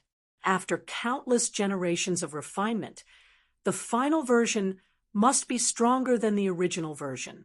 Of course, if there was inner force or true inner force, it would be another matter. Anyway, Thea did not know that there was such a power system in this world. Otherwise, a ninja master who practiced for more than 800 years would have ascended. Phew. Thea climbed to the top of the mountain. The mountain was really high. She took a deep breath and stabbed her sword into the ground. Although she did not meet any enemies along the way, she did not feel relaxed. She wondered how her ancestors, who were chased all the way to the top of the mountain, were feeling. They must be so tired that their tongues were hanging out. She hoped that the second level would not be too difficult. The ground in front of her was not so much the top of the mountain. It was more like a square. The entire top of the mountain was flattened. In the depths of her sight was a large British-style palace. The palace door was at least 10 meters high. There were several tall but damaged knight statues around it. Thea did not recklessly push the door open. She wanted to observe for a while. Besides, judging by the height of the door, she might not have the strength to push it open. It seemed that the designer of the level did not want the challengers to push it so recklessly. The two thick and wide doors slowly opened. Thump, thump. Heavy footsteps kept beating on Thea's heart. Under her shocked gaze, a huge figure slowly walked out from behind the door. It had 2 horns on its head, crimson yellow eyes for feet, and 2 wings. Its body was covered in lava-like scales, and it had a tail as long as its body. Red dragon? Fire dragon? Thea didn't know what the scientific name of this thing was, but she knew that she was no match for it. Not to mention her. Even Bane couldn't defeat this thing, even if he used up all the venom in the jar. Uncle Merlin really wants to select a mage. His previous thoughts must have been wrong. How could those medieval village women and local nobles who had never left their homes be able to defeat this thing? He must have been scared shitless. Or could it be that the way he completed the first stage was too unusual, and the result of taking an unusual path was to increase the difficulty for himself? Thea looked down at the sword in her hand. No matter how she looked at it, it didn't look like it could slay a dragon. Could it be that he still had to test his agility by running in while the red dragon was attacking? Thea shook her head. The dragon came out and squatted at the gate. It had no intention of getting up. In an instant, she thought of 7 or 8 possibilities. There were game guides from her previous life and various fairy tales here, but she found that none of them corresponded to her current situation. Her current situation was described with a big headache. Just as she was thinking hard about the purpose of the stage design, the red dragon in the distance seemed to be very dissatisfied with her motionless. It didn't do anything and spat out a fireball. Thea cursed. Did the prerequisite of a mage apprentice have to be a dragon slayer? Or was it that the ordinary people in Merlin's time were so fierce that killing a dragon was like killing a chicken? In the face of a fireball the size of a wash basin, any skills were useless. Looking at the color of the flames, she knew that the temperature was definitely not low. Even Miss Firefly's fire-immune constitution might not be able to withstand it. Bang! Boom! While constantly dodging the fireballs, Thea was also looking for a way to break out of the situation. But this guy just stayed at the gate and didn't move. She didn't have a bow and arrows, and even if she did, it would be useless. Close combat? You must be kidding. She didn't have 39 friends to help her now. What magic? Thea was here to learn magic. She didn't know how to do it at all. Thea, who was running around, inadvertently found that a piece of ground was burned by the fireball. It seemed that there was only fire and no chemical reaction of burning oxygen. It was not scientific to talk about oxygen in such a magical place. Thea didn't have time to think about it. She rushed to the edge of the fire pit and touched it with her hand. Indeed, there was no sign of high temperature. She put her sword into the bottom of the pit and waited for a few seconds. She pulled out her sword and found that there was no sign of burning or high temperature on the sword. Was it fake? No, she touched the edge of the fire pit with her sword. There was still a physical impact. Vaguely understanding the purpose of this level, Thea reached out her left hand and imagined a pistol. In an instant, a Beretta 92F appeared in her hand. The weight of the gun was very real. She tried to shoot it again. The sound and trajectory were exactly the same as a real gun. She got it. This was a test of her imagination. No matter what kind of weapon she imagined, as long as she could defeat the red dragon, she would pass. Wasn't it just a test of imagination? Thea was not afraid of anyone with the mindset of the people from Earth in her previous life. So what if he was Mage Merlin? Did he think that the most powerful creature for ordinary people was a dragon? Not to mention his strength, his knowledge was just SOSO. Thea first imagined a governor version of the Terminator. The burly man was instantly formed, and after receiving the order, he charged forward with the Gatling gun. The red dragon was indeed powerful. In the face of the governor's provocation, it responded with a wash basin-sized fireball. Neither of them dodged. In less than half a minute, the governor died, heroically. Thea did not waste this half a minute. She immediately thought of the giant robot in the Pacific Rim. The robot she was operating was the indescribable Crimson Storm built by the country. It was red all over, 150 meters tall, and held a serrated sword in each of its 3 arms. It rushed forward aggressively, suddenly seeing such a huge creature. The red dragon that was lying on the ground pretending to be dead was so shocked that his eyes almost popped out of their sockets. Although he was an illusion, he still had his intelligence and experience from when he was alive due to the support of magic. He swore, with his 1,000-year-old dragon age, that he had never seen such a huge humanoid creature before. Was this the legendary Titan? 150 meters tall and weighing over 1,000 tons of metal against a red dragon that was 20 meters tall and less than 100 meters long. The whole process could only be described as dog torture. Thea felt that she had never felt so good in her life. One of her hands held the dragon's neck to prevent him from moving. The other two hands held the sword and slashed fiercely. At first, she used a few sword moves, but later she stopped. Slashing and slashing was enough to deal with this guy. Chapter 118. The aggrieved red dragon didn't even have the chance to use its dragon wings or shadow flame before it was pressed to the ground by Thea and cut into pieces. In theory, the dragon would die if its head was cut off, but this was obviously an illusion version of the dragon, so it was hard to say whether the fatal wound was in its head. Thea didn't think that her time was precious. Like mincing meat, she cut the majestic red dragon into pieces of meat that were less than 1/2 meter long and wide. She searched around but didn't find any forging materials like dragon crystals or dragon cores. She sighed. Just now, she found that there was a trick to pass this level.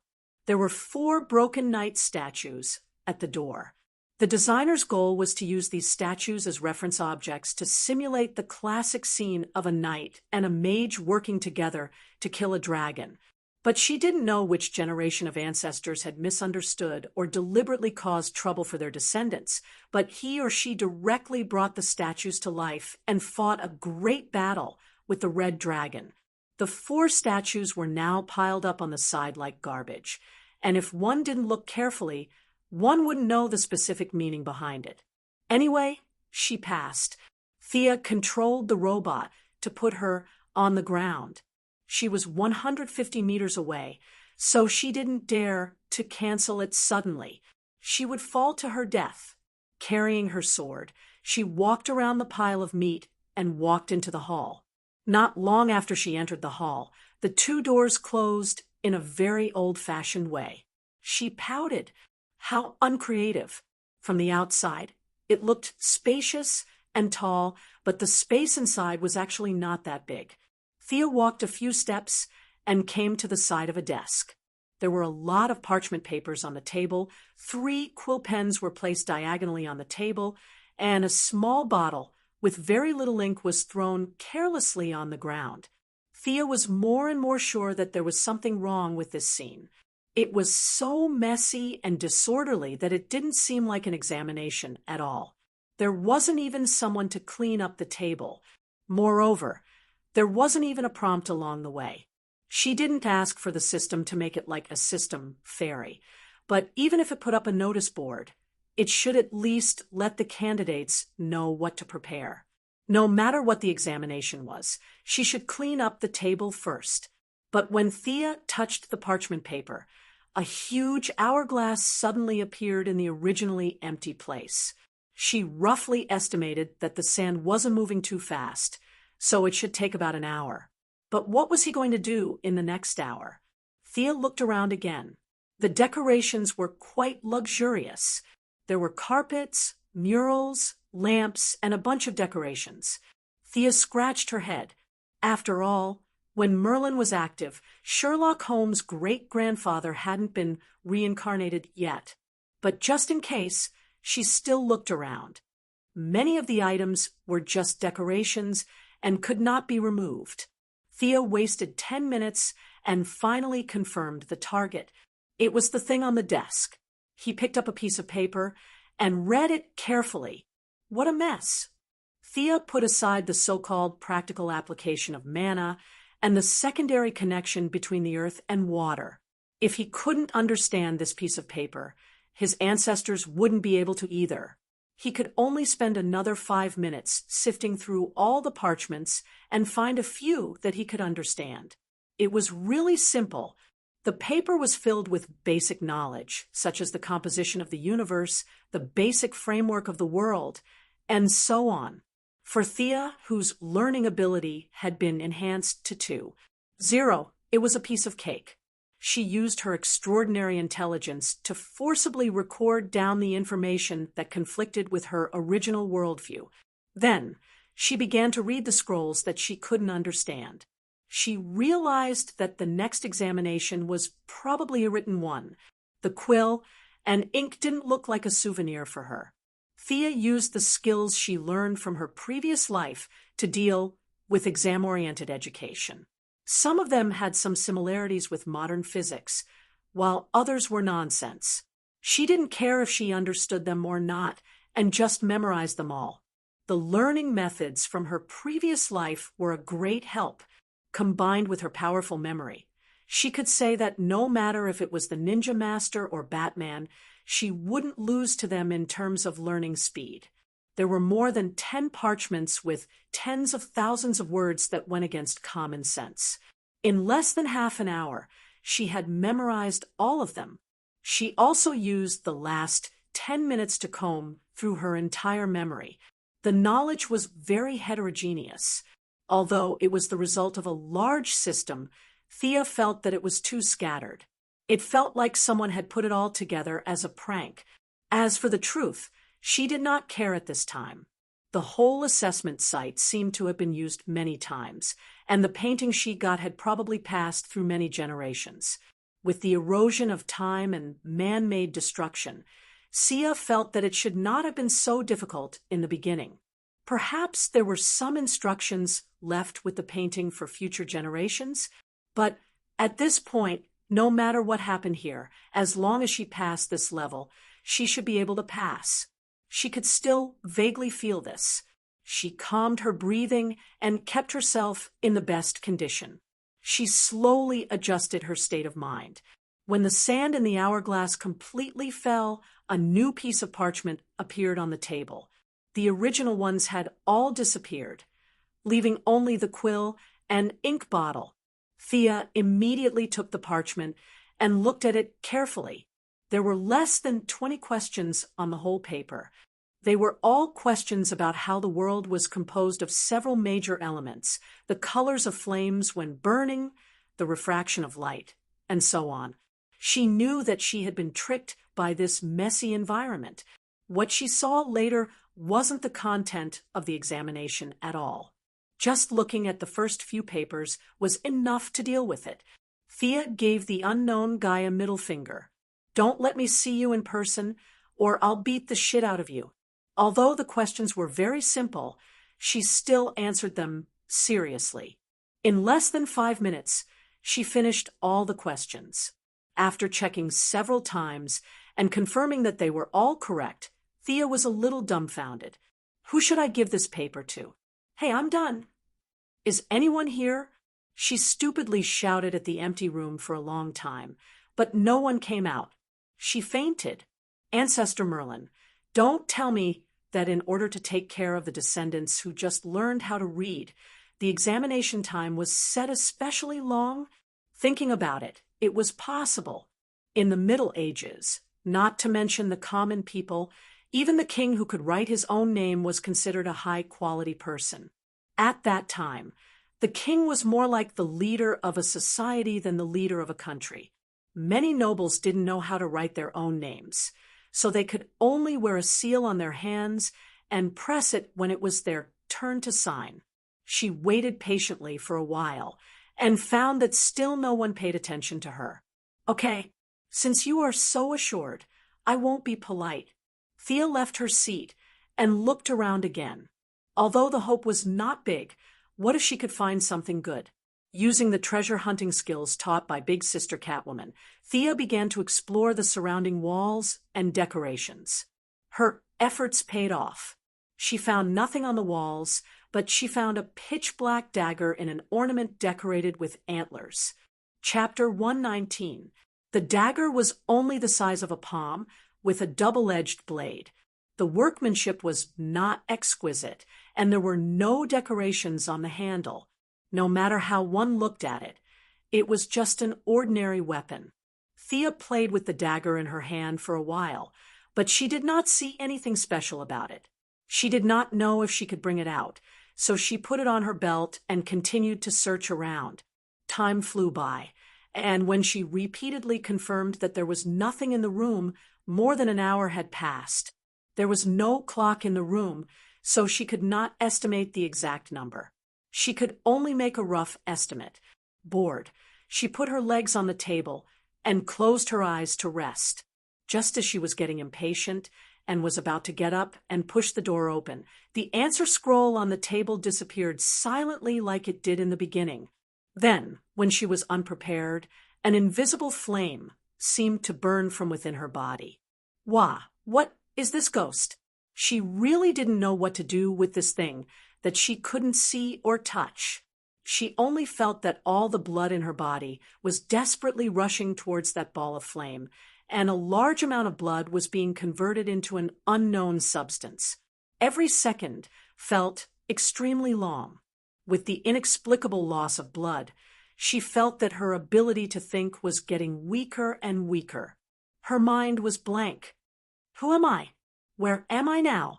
Her body was gradually taken over by instinct, and her consciousness was slowly swallowed by the endless nothingness. When she regained her sense of existence, Thea found that she had already left the scroll and returned to the starting point.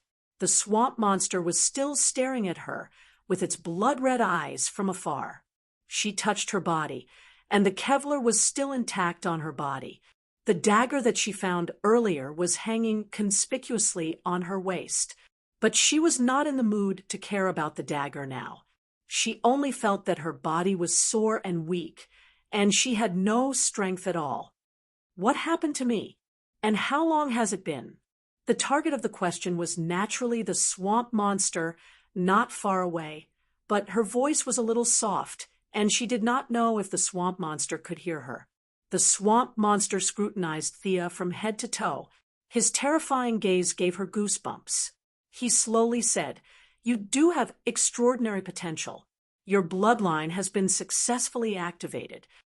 Thea didn't know if she had any potential. She only felt that she was about to die. Her body's strength was less than 30% of its usual strength. Her breath was unstable, and her steps were weak. She sweated after taking 2 steps. She checked her pulse and found that her heart rate was much slower than usual. She touched the skin on her face and found that it was no longer as elastic as before.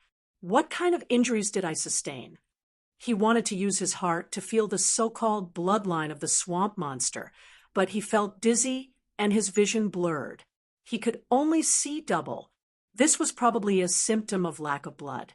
The swamp monster seemed to have noticed that she was so weak that a gust of wind could blow her away, so it slowly explained, "Don't worry, this is a good thing. When you first awaken, there will be a process of purifying your blood. As for why you're so weak, I don't know either. After all, I'm not a magician." The swamp monster even made a gesture of spreading its hands after it finished speaking. However, its 5-meter-tall body did not look cute at all. Thea didn't have the energy to complain.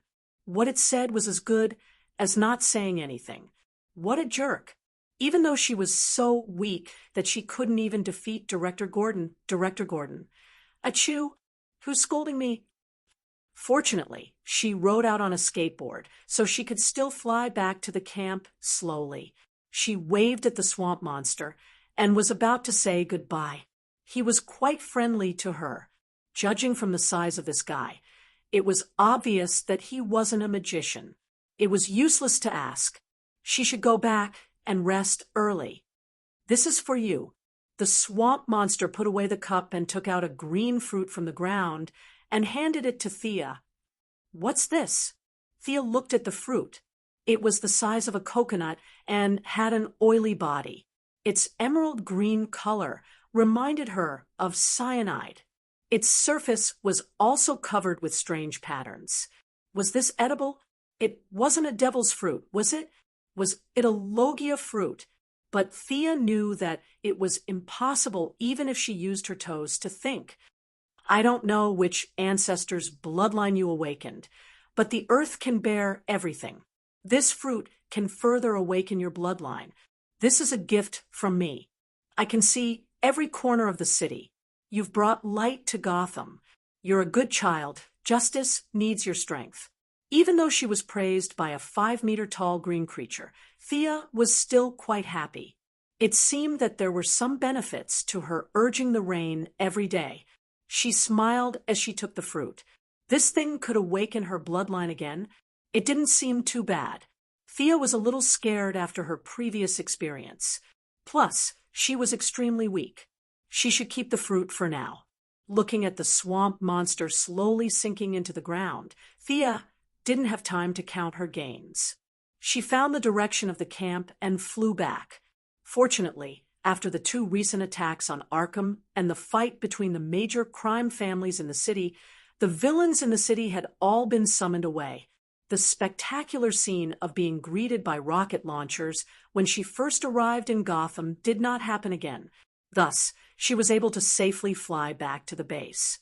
She wanted to sneak back to her room, but she still startled Felicity, who lived next door.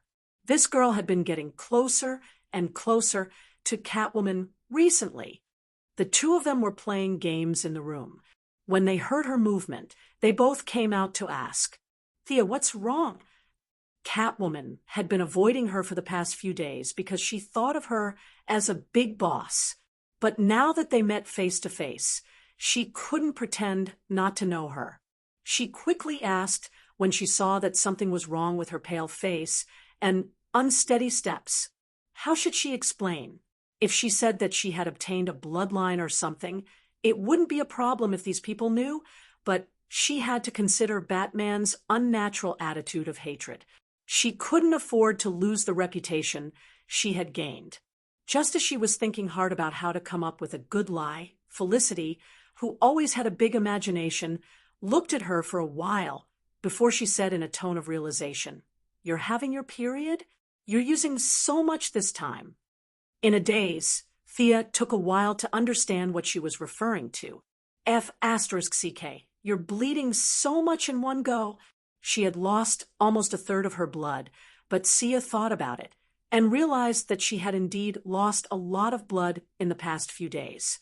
Although the quantity of blood she had sold at one time was a bit higher than the standard, at least it was an explanation.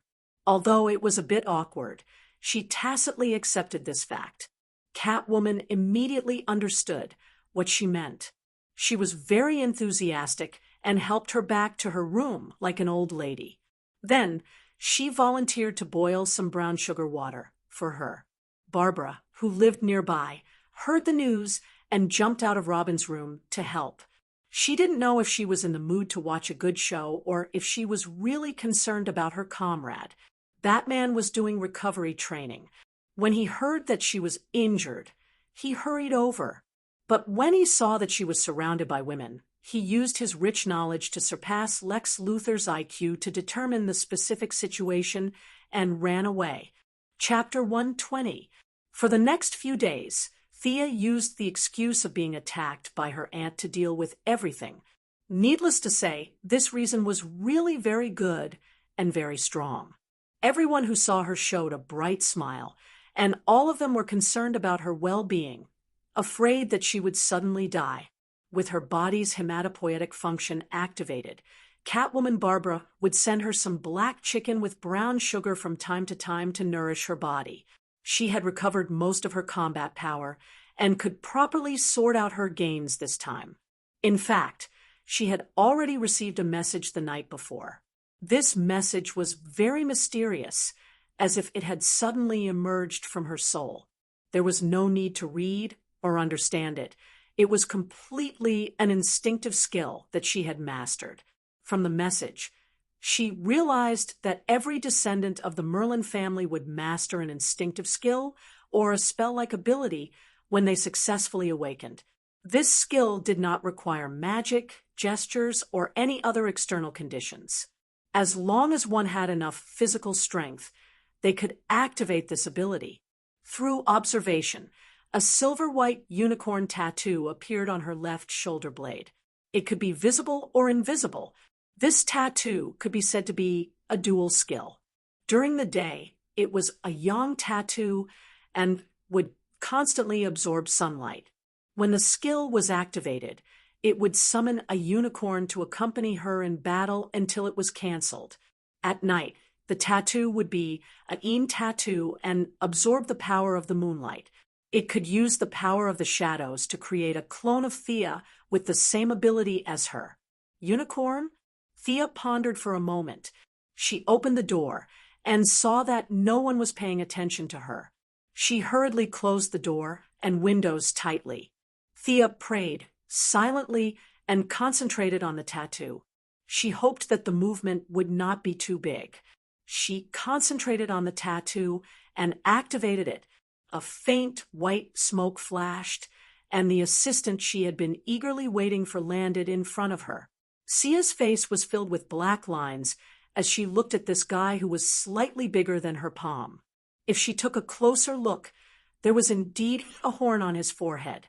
He didn't randomly find a horse or donkey for her to deal with. The little unicorn did not even know where it was. It stood up in a daze on Thea's bed and looked around. It was a little confused when it realized that it was not familiar with the environment. It retracted its forehooves and looked around nervously. When it raised its head and saw Thea, it immediately relaxed and looked at her with its big eyes. Seeing that she didn't respond, it licked her hand with its tongue. It was quite cute. Thea unconsciously stroked its mane with her hand. It was so soft, and it felt so good to the touch. Looks like this guy won't be able to become a fighting force in a short period of time. Don't tell me I have to rely on it to kill the enemy. That night, she tried the doppelganger technique again, and the results made her feel gratified. This was different from a certain Japanese manga's cloning technique. This clone was also a physical entity that could attack and speak. Even if it was hit, it wouldn't turn into smoke and disappear. However, it would still deal fatal damage. Thea's fighting abilities could also be completely controlled by the physical entity. However, the equipment on her body could not be replicated. If the enemy knew the inside story and attacked the original body, she would be dumbfounded. However, the flaws did not obscure the beauty of the jade. They could be flexible. For example, one of them held a saber, while the other held a dagger. They could circle left and right a few times, and the enemy would be stunned. Thea once hid in the house and tested it. After the skill was activated, the stamina consumption would double. If the consumption per unit of time was 1, now it was 2. The damage received by the clone would not affect the original body. In theory, Thea would be fine even if the clone died 100 times. But at the same time, she wouldn't be able to learn anything the clone read. The two of them could only share some simple information. This could be considered as having its advantages and disadvantages. It was also very simple to increase the power of the Yang rune and Yin rune. The Yang rune could be exposed to the sun, and the Yin rune could be exposed to the moon. The unicorn would grow from a juvenile to an adult with the accumulation of sunlight. In the end, it would even grow a pair of wings and become the royal unicorn family. As long as it evolved to an adult, the two of them could merge. Thea would automatically have most of the unicorn's abilities and characteristics.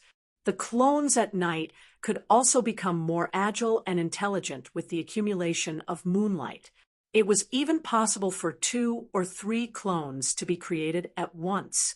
In order for the unicorn to grow up as soon as possible, Thea could proudly claim that she was also the kind of person who could strengthen herself by basking in the sun. In the future, she could add a deck chair next to Superman and Supergirl. Let's bask in the sun together. She didn't know what kind of talent the predecessors had. Yes, to save herself the trouble, she now called it a talent. She felt that this clone talent was still very suitable for her. After all, Her mind was filled with fighting and killing. This skill had unknowingly doubled her combat power. If she wasn't afraid of exposing herself, without the technological equipment, Batman would no longer be her opponent in a one-on-one fight.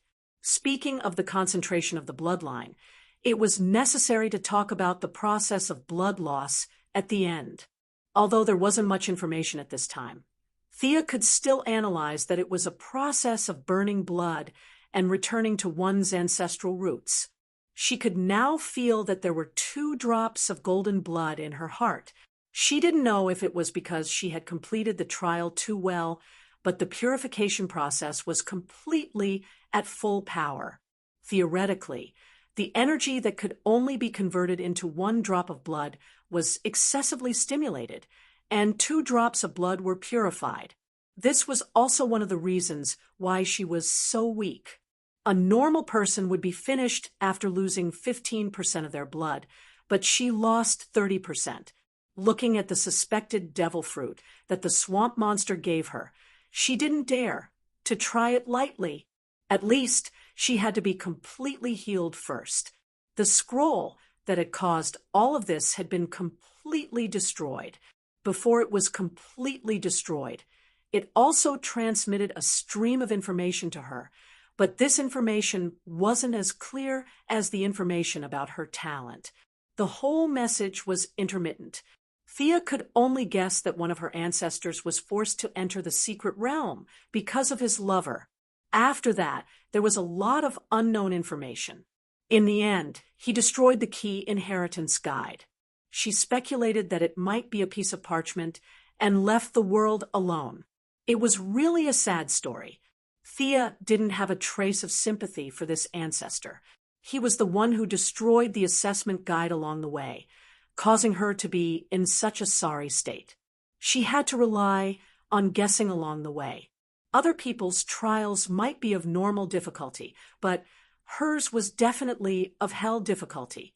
At the same time, this ancestor who had caused so much trouble for her also sounded the alarm bell for Thea. She should still keep some cards up her sleeve. This guy was probably too arrogant, so he was targeted by someone with no bloodline, no luck, and no inheritance. If others don't have it, then why don't you keep a low profile? In the end, he was killed before he could cultivate the divine ability. If she put herself in his shoes and thought about it, if someone else had an ability and she didn't, how would she feel? She would definitely be jealous, and would definitely do everything possible to get the ability into her hands. There had been many people like this since ancient times. If this guy happened to be patient and scheming, then she could only pray that he would be able to kill her at the crucial moment. Thea instantly thought of someone who had these conditions, and she had a relationship with him after so many twists and turns. Batman, Green Arrow's good father-in-law, Ninja Master. This old guy didn't have any abilities and had lived for 800 years by relying on the immortal pool. He must have seen aliens with abilities. If someone said that he wasn't jealous of all kinds of supernatural powers, Thea would be the first to believe it. Moreover, the more Thea thought about it, the more she felt that Thea was ambushed by Ninja Master in version 1.0 of the show, causing her to suffer irrecoverable injuries. After that, Thea's overall quality began to greatly decline, and she even withdrew from Green Arrow's team. Was there some inside story that she didn't know about? There were so many people around Green Arrow, Laurel, Sarah, Felicity, and a bunch of other women. They were all important, so why did he have to ambush Thea? Throughout the entire show, Ninja Master had only personally dealt with 2 people. One was Thea, and the other was Green Arrow. There were many doubts, and perhaps only Ninja Master himself knew the truth. Malcolm's experience was also very strange. He came to Nanderbart alone because of the death of his beloved wife, and Ninja Master began to teach him without hesitation. In just 2 years, he was promoted to the position of adjutant. With his 800 years of life experience, couldn't he see that Malcolm was ambitious? Wasn't he someone who lived under someone else's roof? all kinds of clues proved that he knew about ancient bloodlines. In some aspects, he even knew more about them than the descendants. After all, too many things had been buried by history over a long period of time. Was this also the reason why he valued Batman? The Wayne family had a long history, and their glory could be traced back to the Crusades in the Middle Ages. Just thinking about it gave him a headache. He picked up the dagger he had found in the trial. At first, he thought that the black blade was rusty, but after rubbing it a few times, he realized that this was the color of the dagger. There were a few words engraved on the dagger and the handle.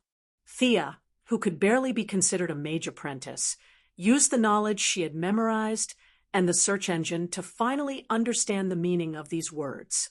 Black Fog, Chapter 121. Through the transformation of her bloodline, Thea's perception had undergone earth-shattering changes. At this time, the originally illusory perception in her body and the spiritual power derived from her bloodline merged to form a looming energy, which could be called magic power for the time being. When she used this magic power to communicate with the inscriptions on the dagger, she would use a special method to change the appearance of the original magic power and launch it out. The consumption of magic power was very small, and the consumption was the dagger's own energy. The user only played the role of guiding the direction, but it was this function that made the essential difference between a normal person and a mage. After playing so many games, Thea quickly figured out the purpose of this weapon. It could create a pure black fog in the line of sight. She didn't know what the original designer thought, but in any case, outsiders couldn't see through the fog, and the people in the fog couldn't see anything, including Thea, who was the one who released the fog. This thing was originally used for running away, right? But now, technology had developed to the point where there were smoke bombs. The magic power of this dagger was somewhat useless, and the black fog was only aimed at human vision. Using thermal imaging technology, one could still see that there was a living person inside. Thea played with the dagger a few times. The main character could pick up a storage ring or a dragon egg after falling down, but she only got a broken dagger. What bad luck! She rewrote the contents of the parchment that she had hurriedly memorized and tried to find common points through the engraving method on the dagger. But to be honest, the effect was really bad, and there were too few references. There were some results on the internet, such as the story of Merlin and the female ghost, the battle between the snowman and the mage Merlin, and all kinds of information mixed together. And it was impossible to distinguish between the truth and the lies. Thea didn't dare to practice recklessly. Most people would go crazy at a high level, and it would be too ridiculous if she practiced the wrong path as soon as she started. There was also no one to guide her. The swamp monster did mention the Xanadu Madam, but he also said that she was a mysterious person and that she was the descendant of some ancient race and could live forever. Compared to her, the ninja master was like a child. For this kind of person, her concept of time must be incomparably indifferent. It was very likely that she would only realize this matter 10 years later. If he waited for her, it would be too late. In fact, there were still a few magical heroes in this world. At least Thea knew of Constantine's great name. However, she remembered that this person was like a reincarnated pervert. She didn't want to be attracted to him. Since he couldn't figure it out, he could only take it one step at a time. First, he had to recover his body, adjust his condition to its peak, and then eat the fruit of the earth that the swamp monster gave him. Although her body was weak and she couldn't practice martial arts with Batman, she didn't completely rest. Considering the fact that his future enemies were all monsters, he had to increase his own strength. Magic was not something that could be mastered in a short period of time. It required a lot of study and accumulation. Of course, like Shazam, who dreamed every day I want to fly to the sky and stand side by side with the sun.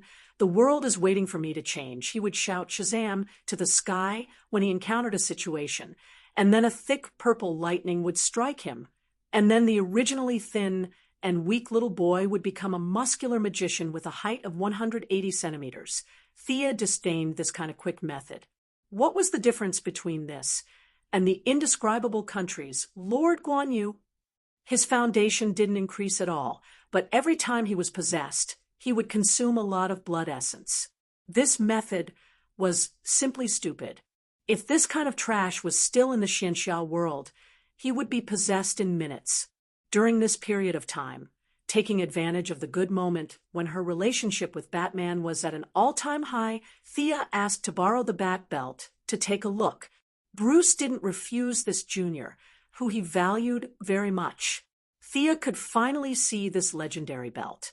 Before, it was exaggerated, but after careful analysis, it actually had a very simple principle. Because he used a lot of nanotechnology in the belt, his weapons were not suitable for himself, but this nanotechnology was very high-end, which made Thea's eyes light up. Batman's nanotechnology was not the same as Ray Palmer's, one of the two nanoscaled weapons. The other nanoscaled himself. It could be said that they started from the same place, but ended up on different paths. If she gave the nanosuit to Batman, with his pride, he wouldn't turn into a small person to fight. Similarly, the Atom Man couldn't use his various weapons because he didn't have such a high martial arts foundation.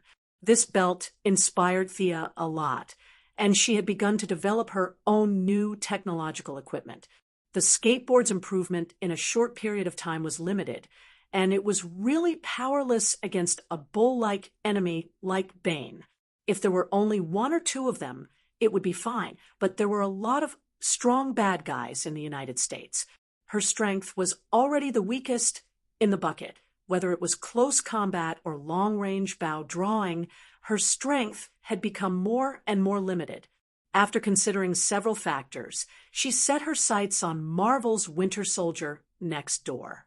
Of course, she wouldn't be crazy enough to cut off her arm and replace it with a metal arm.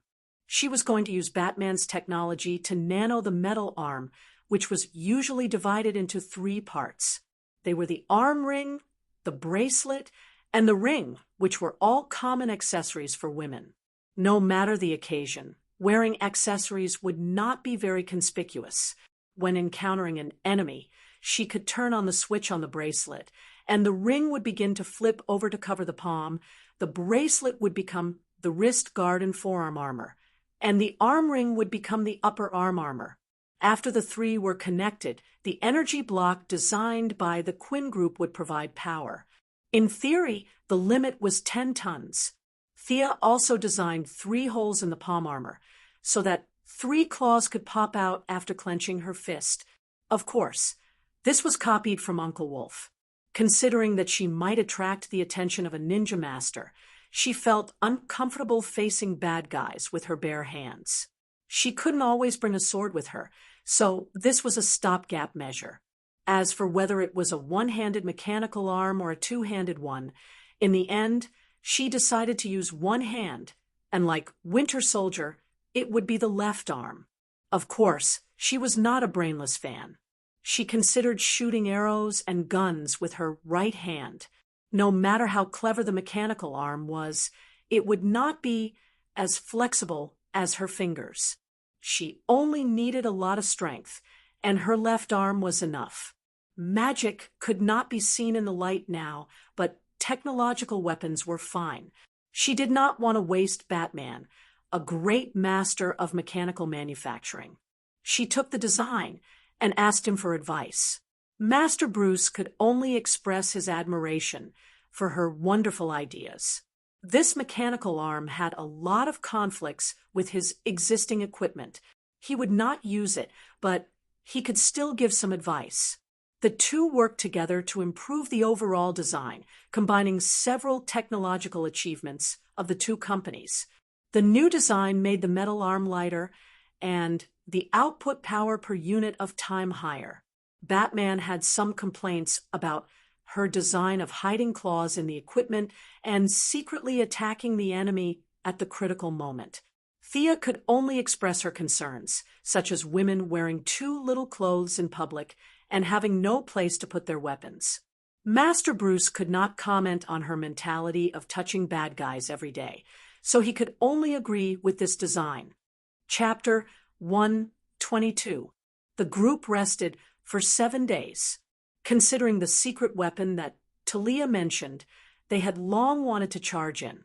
However, they were worried that Thea, who was an important combat force, would need to recuperate, so they waited for a full week. As for whether they could go without her, they felt that it would be safer to bring her along. A few days wouldn't make a difference, so it was better to wait. During the journey, Thea even dragged them to the Wayne family's private beach to take pictures. She had no choice. She told Moira that they were going to Malibu Beach, so she had to at least take a few pictures to fool her. When she put on her swimsuit, Thea realized that she had grown a little taller. Originally, she had some scars on her body from training, but after the blood baptism, the old scars and bruises were all gone. Her skin was tighter and smoother than before. Westerners, especially women, had relatively large pores. From afar, they looked fine, but up close, their skin was not as smooth as Eastern women's. Sia's skin was now very smooth, and it was very soft to the touch, which made the other women exclaim in amazement. Previously, her appearance could be rated 90 points, but now it could barely be rated 95 points. She had also vaguely talked to Batman about it. Regardless of whether this attack went smoothly or not, she should return to Star City. Whether it was acting as Moira's mascot or her own college matters, they had all been put on the agenda. Batman obviously wouldn't say anything. It was a voluntary help. He was already grateful to be able to fight in Gotham for 2 months. Moreover, Thea had helped him a lot by getting rid of Talia, who he couldn't do anything about. 7 days later, the group charged into Arkham in the evening. Thea was initially surprised when she heard that they were going to attack at night. Batman still didn't dare to appear under the sun, but she had no reason to refuse. If he liked to go at night, then so be it. Batman and Thea had similar commanding methods. It wasn't convenient for him to show his face, so both of them controlled Director Gordon, who wasn't afraid of death. Since he didn't know what the enemy's secret weapon was, Batman brought all the equipment he could find. The police officers were also elites. Felicity had previously investigated and found that the original Arkham bandits had all died in the previous massacre. Despite the court's efforts to deal with them, the major underworld families did not give them any face. Ambushes and fights occurred from time to time. Considering that there were too many combat personnel in the room, the few of them discussed and only brought 50 veterans and 200 police officers to participate in the battle. Thea resisted the urge to complain about the number of participants. After all, she wasn't the one leading them. Although Master Bruce was proficient in Chinese and Cantonese, it was obvious that his folklore knowledge had not reached such a profound level. This time, Thea didn't dare to be careless. She didn't care whether it was an indoor battle or not. She went out fully armed. The entry into Arkham was unusually smooth. The fire that Miss Firefly had set before they retreated was still there. A third of the asylum was burnt down, and with the recent gang fights, the exterior was not taken care of properly. However, no one was careless. Batman did not enter with the main group. No one knew where he was hiding, pretending to be mysterious. Thea and her old partner, Miss Firefly, acted as long-range attackers. Although the two had a cold reputation, they had worked together many times and had some chemistry. But the tacit understanding soon disappeared. Batman used some kind of device to detect Mr. Freeze's existence and commanded Firefly to fight him in his earpiece. Not long after, the two Talon members also jumped out to cause trouble. Batman then sent Barbara and Robin to deal with their old rivals. From time to time, groups of 2 or 3 gangsters would shoot at them. The whole team could only leave a few people to deal with them. As they went deeper into Arkham, the number of people by Gordon's side decreased. There were gunshots and explosions all around them. Was this a war of attrition? Thea also felt that this tactic was shameless. Even if they won, they would suffer heavy casualties. However, under such circumstances, they could only grit their teeth and fight their way in. With an angry roar, a guy with a large can on his back charged out. He aimed a punch at Gordon's head. However, he did not manage to land the punch. A bat dart pierced his arm from the side. The dart had a barbed design similar to Thea's. Once it was pierced, it would not loosen. The end of the dart was connected to a thin string. The other side of the string was tied to a pillar not far away. If he continued to charge forward, whether he could hit the old director or not, his arm would be broken. Bane! Batman stood on top. His deep voice was transmitted into their ears through a voice changer. Thea pouted when she saw this. You were at the back of the team, right? Don't think I didn't sense your presence. If you saw the enemy, you would have jumped onto the platform. Can't you guys fight properly? Isn't it tiring for you to run so high? Why did you have to act so mysterious? You must have used a Talon gun to get up there, right? Why did you jump down after receiving everyone's admiring gazes? Actually, Green Arrow also had this bad habit. Why couldn't she speak properly? Why did she have to go to the window frames, the roof, and other places that normal people would not go to? Why did she have to act like a master, as expected of the ninja master's son-in-law? Even though their appearances were different, they were still very similar when it came to acting. Leave him to me. You guys continue. There's still space under Arkham. Batman ordered through the headset and began to fight with Bane. Bane could tell that Batman did not use venom to stimulate his potential. Most likely, he was still traumatized by Thea. This time, he was purely using his martial arts skills to fight with Batman. Thea looked at him. He was indeed quite strong. If she fought him alone, she would not be able to take him down. However, if she used the magical version of left and right intercombat, he would not be able to last more than a minute if two Thea attacked him together. Seeing how serious Batman was, Thea did not plan to gang up on him. Only by defeating Bane would he be able to become the invincible Batman again. This was a knot in his heart. He and Catwoman protected Gordon as they led the remaining people into the depths of Arkham. Catwoman quickly found the elevator that led underground. Catwoman, who was a master of unlocking, opened the elevator door in a few seconds. They did not encounter any enemies underground, nor did they find the secret weapon that Talia mentioned. Instead, they found a large number of Gotham citizens. There were too many of them. There were at least 1,000 of them. All of them looked dispirited, and many of them had fainted. Gordon and Thea's team of less than 50 people could not transport them. The elevator could only transport 12 people at a time. The fight above was like a battlefield. These people would be courting death if they went out. However, many of them were already in serious condition. There were people fainting on the ground every minute. Gordon, who lacked the quick thinking, automatically looked at Thea. His meaning was, Batman is busy outside. Please come up with an idea. Thea pondered for a while. Felicity, how many meters are we underground? Use the 3D model to see if there are other tunnels nearby. It was impossible to transport 1,000 people in one elevator. If they really transported them, half a year would pass.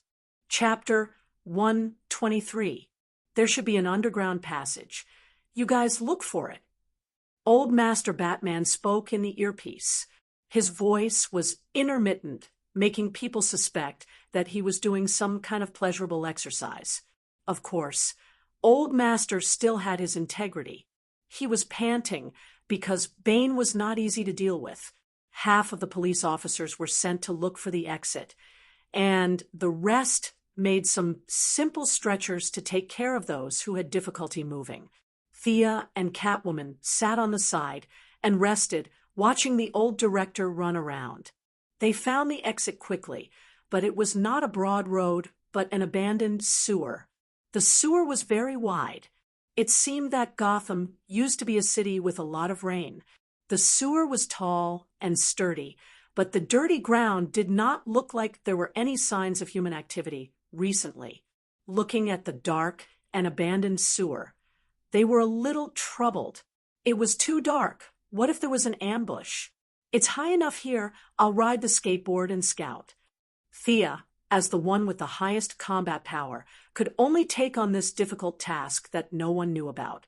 Catwoman was a little embarrassed, but she was not as agile as Thea. She reminded her to be careful, and the two girls hugged gently. I'll go in first. Wait for my signal. Thea took some kindling and a torch, called out to them, and entered the sewer alone. After a while, when they could no longer see her, she activated her blood mark. Clone technique. A lifelike shadow floated out of her body, and in less than a second, the shadow was completely materialized. It was dressed exactly like her, and looked at Thea vividly. It was a strange feeling. The same body, the same thoughts, but different perspectives. It was like looking into a mirror. The clone's equipment could also be changed, but the effect was really speechless. It was just an empty shell. Thea tried the sword that the clone carried, but it was not as sharp as a nail clipper. She canceled all of them and passed the torch over. Thea's original body was still on the skateboard. She pointed into the distance and ordered, "Go scout." The doppelganger curled his lips in a very human-like manner, took the torch, and moved forward. That's a lot safer. Thea followed behind him slowly. She would never put herself in danger. If it wasn't for this secret technique, she would never do such a dangerous job. After walking for less than 10 minutes, Thea also sent a signal to the people behind her. Although the smell was bad, there was no danger. "Selina, you stay at the back. I'll take the lead." The old director thought highly of the meticulous Catwoman. Although he was almost 60 years old, he still had the spirit of taking the lead. He ordered a few police officers to take the lead, and he himself followed closely into the abandoned waterway. Although Thea lit some fire sources to provide illumination along the way, there were too many people in the team. They were busy for 20 minutes before the whole team entered the waterway. Catwoman saw that there was no one around and quickly followed them. Most of the Gotham citizens who were captured were young and fit. Even though they had been imprisoned for a long time, they were still physically strong. Now, to escape for their lives, those who could still move were running at top speed. It was very quiet in the earpiece. The heroes were all silently dealing with the enemy.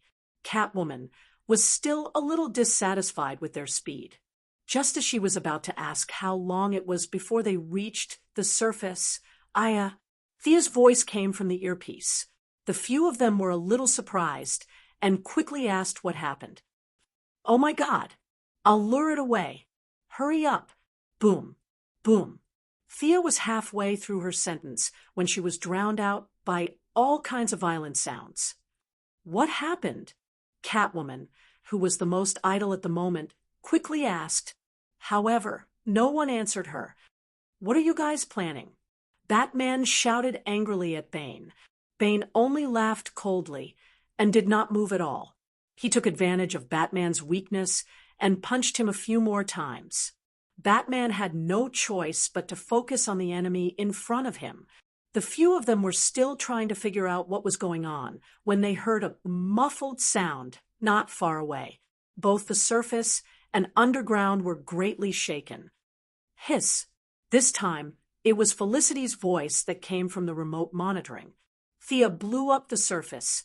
It seems like she blew up the city's gas pipeline. Something is chasing after her. What could be chasing after her? This thought appeared in the minds of the few of them. It was no wonder that they were surprised. There were not many enemies in Gotham that could beat up the fully armed Thea. "Oh my God!" Felicity exclaimed. A 3-meter-tall humanoid monster is chasing after her. Even though she explained, it was no different from not explaining at all. The few of them still could not figure out what was going on. Few. This guy is too strong. I'll lure it out of the city. You guys hurry up and come out. Thea finally caught her breath and briefly introduced the situation to the few of them. She was really caught off guard just now. She was in a daze 10 meters behind her doppelganger. Suddenly, she felt her doppelganger disappear. Then, she saw a 3-meter-tall humanoid monster with a green body appear in her line of sight.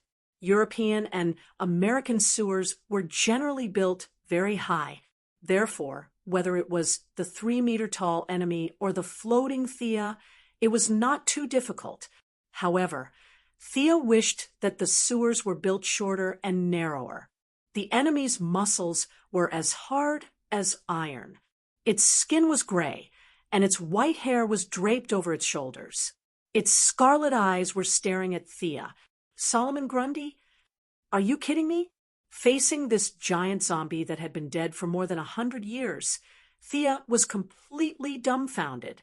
This guy shouldn't have come out now, right? It was said that it was as strong as Superman.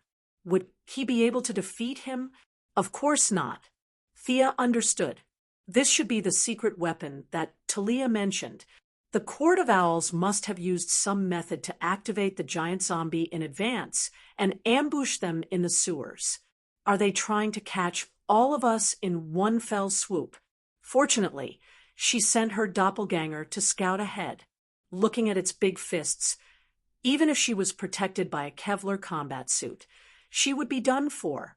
Thea did not want to fight this guy underground. She communicated with the magic of the black mist dagger. A black mist that could even absorb light enveloped the giant zombie.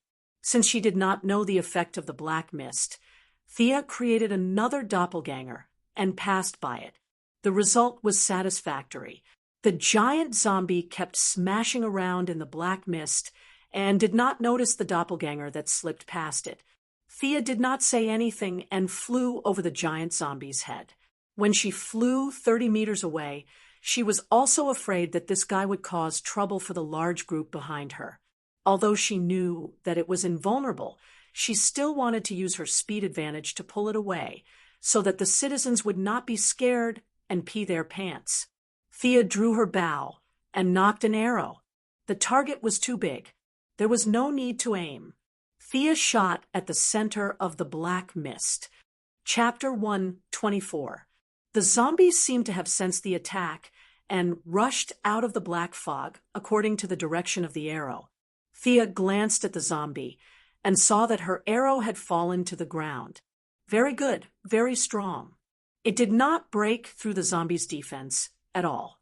Without another word, she ran. However, she had underestimated the zombie's super strength. With its powerful strength, its speed was also unbelievably fast. It did not even slow down when it turned corners. With its huge body, it would probably catch up with Thea in a few seconds. Knowing that the environment here was limiting her ability, Thea controlled her doppelganger to run in the opposite direction to buy herself some time. As expected, the zombie was confused by this action. Its slow brain did not know which direction to go. Thea could not race with it in the tunnel. She had to return to the ground and fly up quickly. She looked around and took out a flame arrow, aiming it at the gas pipeline. After thinking about it, she felt that it was not safe. She threw a cloud of black fog in the zombie's path and created a new doppelganger. She handed her a gun and pointed it at the gas pipeline. Thea's original body quickly ran away. What happened next was what Felicity saw. The entire Arkham area was shaken by a huge earthquake. The original location of the pipeline was blown into a huge hole that was 20 meters deep and 30 meters wide. Thea successfully escaped into the sky, and the zombie Grundy was exposed to everyone's sight. Thea shot 2 more arrows with a frost arrow and a flame arrow, but the results were close to nothing. The zombie was not only invulnerable to weapons, it was also impervious to fire and water. Furthermore, it was extremely strong. Other than not being able to fly, it had almost no weaknesses. Thea did not dare to fly too high or too fast. She only wanted to pull the zombie out of the city. Whether she asked the swamp monsters for help or the remaining heroes to gang up on it, there would be room for her to use it. She also told Uncle Batman about the situation here. Batman and Old Gordon approved of her plan to pull the monster out of the city. However, when they heard that there was such a strong monster in Gotham, they did not believe it. Fortunately, Batman was knowledgeable, calm, and experienced. He reminded Thea to be careful and said that he would be there soon. Thea wasn't expecting much from him. Bane wasn't easy to deal with. He should be able to win, but if he wanted to kill him immediately, it would be a dream come true. It was better to rely on oneself than on others. Thea was afraid that this guy would go back and attack those that couldn't fly, so she had to slow down and shoot a few arrows from time to time. Although they couldn't break through his defense, it was better than doing nothing. Through continuous probing, Thea felt that Grundy was not as powerful as the legends made him out to be, or rather, he was brainless. Although Grundy was a zombie, he was intelligent. However, the guy in front of her did not seem to be intelligent at all. He was dragged around the city by her clumsy provocations. One flew in the sky, while the other ran on the ground. Soon, they were out of the city and arrived at the southern swamp that changed Thea's fate a few days ago. After circling the swamp twice, Thea didn't know if the swamp monster had left or if it felt that it couldn't defeat them and didn't dare to come out. It was as quiet as a wasteland. She had no choice but to continue circling Gotham. To the east was the sea. Thea tried to pull Grundy for another 10 minutes. This guy wasn't that stupid. After entering the sea, it ran back when it realized that it was seawater. She had no choice but to pull it to the west while calling for help from her friends. The first to arrive was the military helicopter from Heaven's Eye Society. They couldn't make a move in the city, but now that they were in the suburbs, they had nothing to worry about. 8 anti-tank missiles hit Grundy accurately. The smoke dispersed, and the zombie roared at the helicopter as if nothing had happened. The pilot of Heaven's Eye Society almost fainted. Now you know fear? I dragged this guy for a marathon. You think it was easy? Of course. Thea couldn't sit back and watch her allies die. She shot a few more ice arrows to attract the zombies' attention. At this time, Batman was burning with anxiety as he listened to the battle in the distance.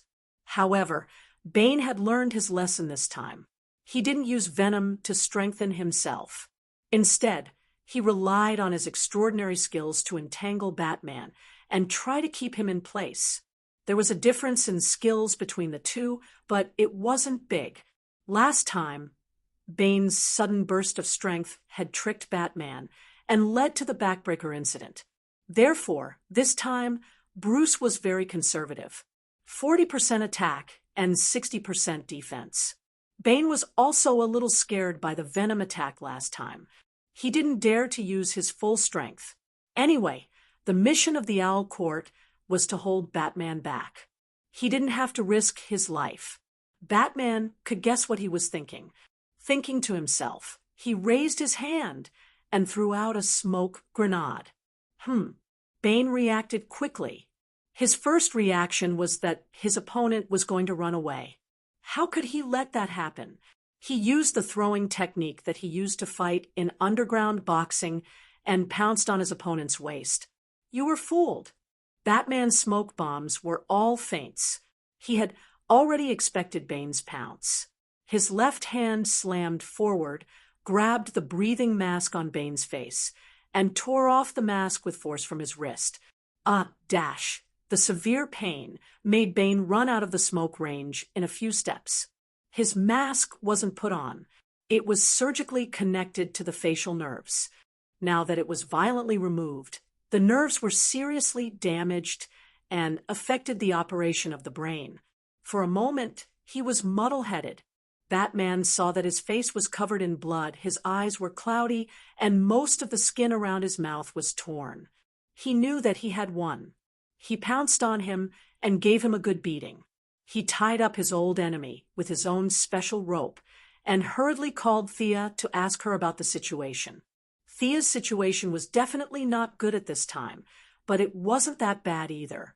After all, the big zombie couldn't fly, and the power of the skateboard was almost endless. In response to Uncle Bat's question, she also said that they should think carefully before they come. This guy was invulnerable. If they wanted to take pictures as a souvenir, they should wait. At this time, her cooperation with the Heaven's Eye Society's military helicopter was not bad.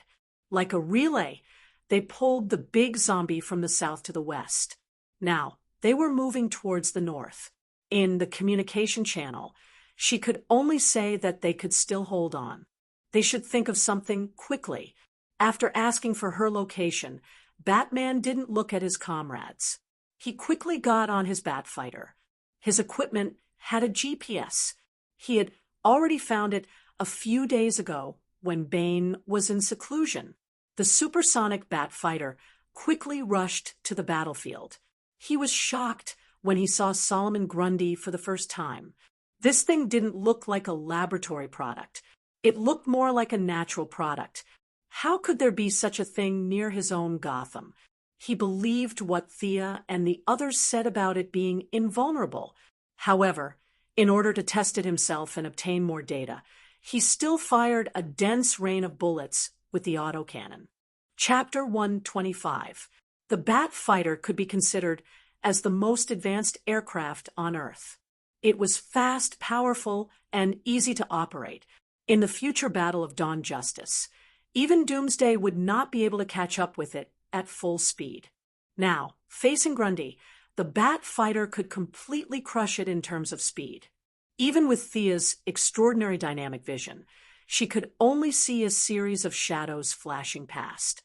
After that, the Batfighter opened fire rapidly, and a large number of bullets rained down on the zombie's head, eyes, heart, and other vital points. Solomon Grundy was completely defenseless against the Batfighter that appeared out of nowhere and was howling in pain. The intense fire lasted for half a minute, and bullet shells fell to the ground like raindrops. Metal bullets, fire bullets, armor-piercing bullets, and all kinds of bullets rained down on the zombie. From time to time, there were some explosions and Grundy screams that reached Thea's ears. She was indeed poor. Uncle Bruce had spent at least a few $1 million in 30 seconds. He was really a man. The scene was filled with smoke and flames. The few of them flew further away and carefully observed the Batfighter. Roar! The zombie staggered out of the smoke. It could be seen that the various bullets had caused some damage to it. Its right eye was blinded, and its arms and shoulders were damaged to varying degrees. There were many bullet holes on its pale skin, but there were no penetrating wounds. This meant that the bullets had been blocked by the layer of muscle. There was not a single drop of blood on the wound, and it was still squirming, trying to repair the bullet holes. It seems to be recovering, and it's not slow. Thea turned the detection function on her glasses to the maximum. She was a little disgusted by the white, dead flesh, but she still reminded him, "Does your freezing have any effect on it?" Batman naturally saw it too. He was also helpless. The recovery speed was too fast. In just a few seconds, the blinded eye had already grown back. His Batfighter was mostly used for traveling. It was not a fighter, so it did not have that many bullets. Part of it but this guy is too strong. It can break free on its own. In order to let him see clearly, Sia quickly rushed up. When she was 200 meters away, she shot an arrow. The arrow pierced into the shoulder of the big zombie. The freezing effect was not bad, but it was quickly shaken off by the zombie. Batman studied it for a while. It seems to be able to suppress its recovery speed. What he said was pure nonsense. Any atomic structure could be frozen, and if it was frozen, there was no way to recover. Thea cursed silently but did not reply. Do you have any good ideas? Batman didn't say what he thought. Instead, he asked her from the perspective of a senior looking at a junior. The best way was to call a few especially fierce ones to fight it, but Master would definitely not do that. Laser weapons won't be very effective against it, and nuclear weapons can't be used easily. I think we should find a place to freeze it and bury it deep underground. To be honest, this idea was similar to what Bruce had in mind. His plan was to find a valley to lure it in, block both ends, and then pour high-speed cement inside. It was hard to say who was the wiser one, but it was all a trick to take advantage of the zombies' weakness of not being able to fly. Both of their plans were reasonable, but they also had shortcomings. Thea didn't have that many arrows, and there weren't enough valleys near Gotham. Just as he was considering which plan to use, Catwoman's voice sounded in the communication channel. Talon ran away, but we caught Mr. Freeze together. Can we use his freezing ability? Catwoman's voice was definitely not calm. It was easy to guess that they had spent a lot of effort to capture Mr. Freeze alive. This was good news. Thea's freezing arrow could only be used in emergencies, and it didn't last long. Magic still couldn't be seen in the light of day, and she didn't know how to summon wind, rain, fireballs, and icicles. In fact, that kind of magic had disappeared from the world. No matter how powerful a fireball was, it couldn't be more powerful than a missile. Magic was more reflected in its mysteriousness and indestructibility. Okay then, let's use the freezing plan. Batman also felt that it wouldn't be easy to find a deep hole in the mountains. If he accidentally ran into another superhero's territory, he would be embarrassed. Then, he discussed the specific measures with Thea in the communication channel. Needless to say, they found a lot of problems. First of all, Freeze's gun didn't have such a long range. Even though Catgirl and the others took off his helmet and put a dagger on his neck to threaten him, he couldn't do anything about it.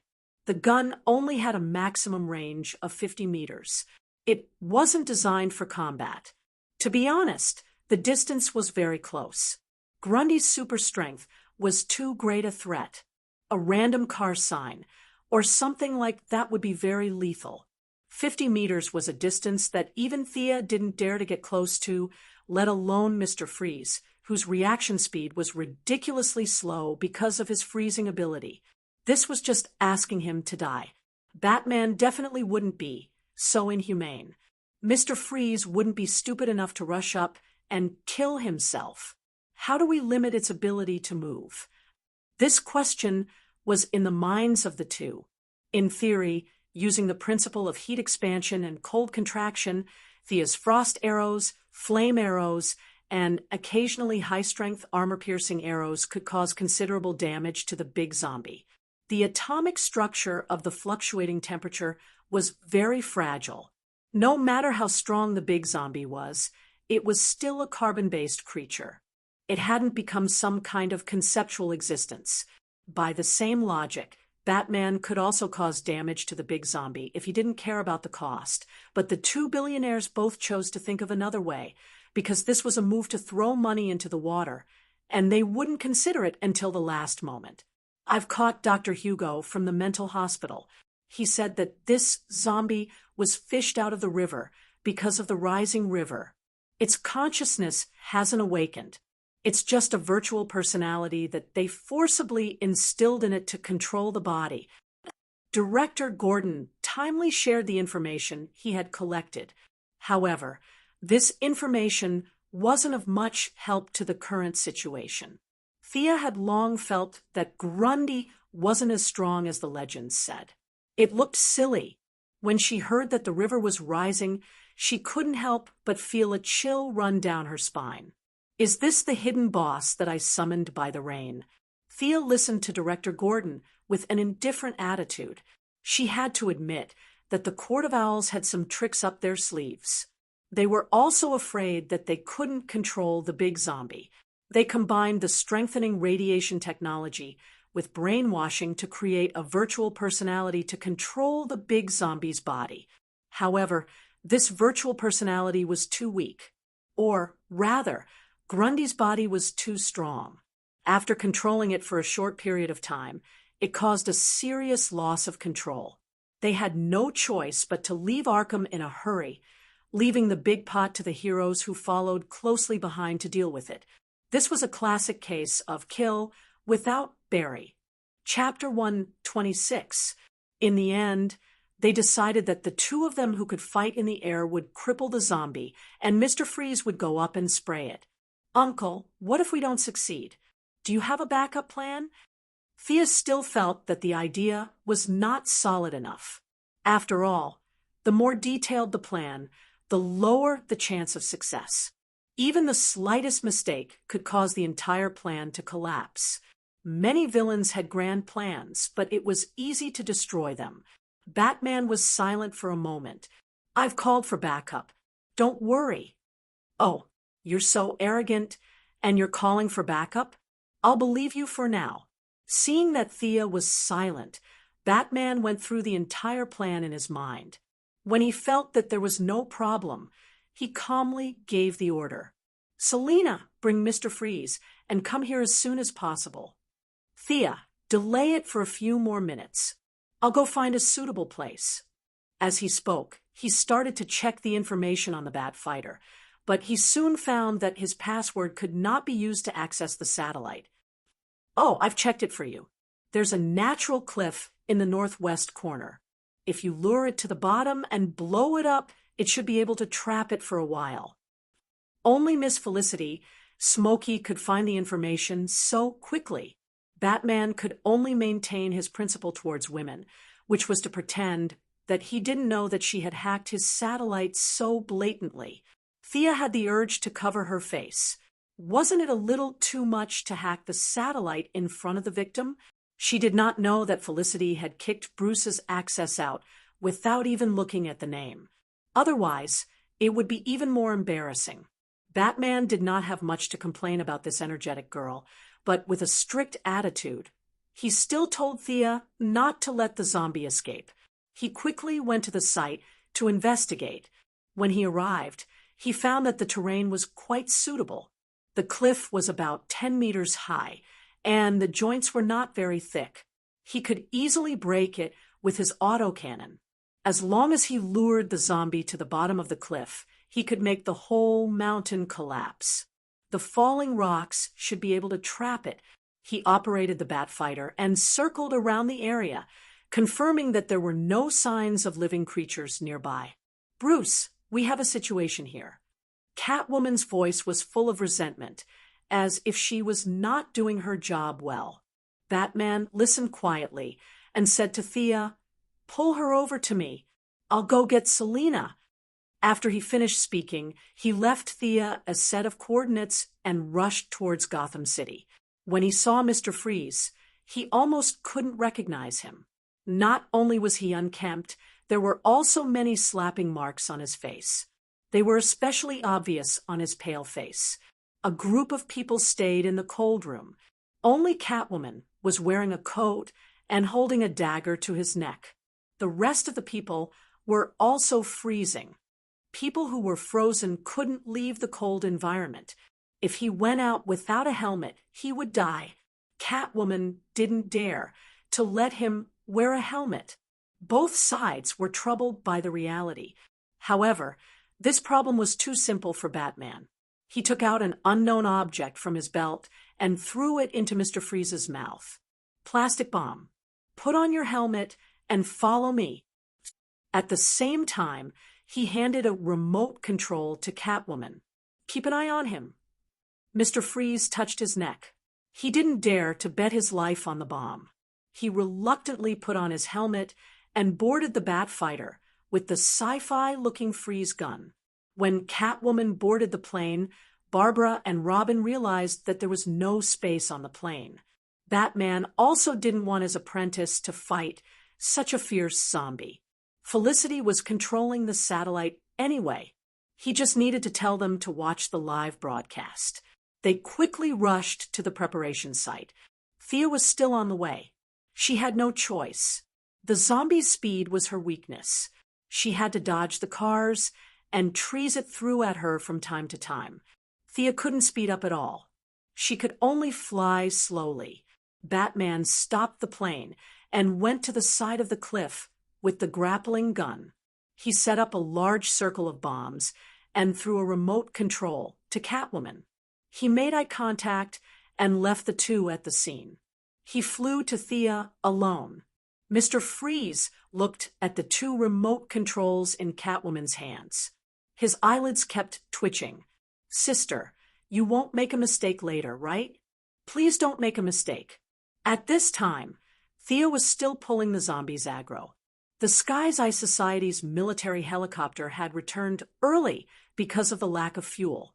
When she saw Batman coming to pick her up, she didn't say anything and just left everything to him. It would be a lie to say that she wasn't tired. She concentrated on moving from the center of the city to the south and circling around the city for a few hours. She attacked at night, but now it was dawn. Not to mention the consumption of arrows, she was not as focused as before. She was still in this state after the awakening of her bloodline. With the help of the sun rune, she could more or less absorb some sunlight to recover her strength. Otherwise, she wouldn't have been able to hold on. She flew quickly to the preparation site. This was the first time that Thea saw Mr. Freeze up close. Their eyes were definitely not friendly. Last time, her canister plan didn't cause much damage to Mr. Freeze, but all his armor and weapons were destroyed. This time, he was wearing an old model. He was not afraid of frostbite because of his special body, but he couldn't avoid the freezing effect. Ordinary people could defrost by heating, but he couldn't. He couldn't even touch it at room temperature. He could only defrost it in the freezer. What kind of environment was the freezer?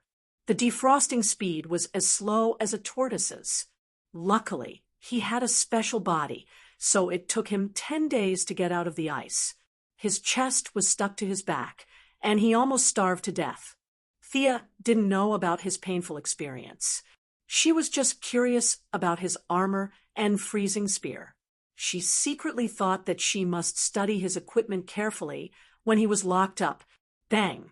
The sound of air exploding from afar woke up the three people who were silent. Is that a bird?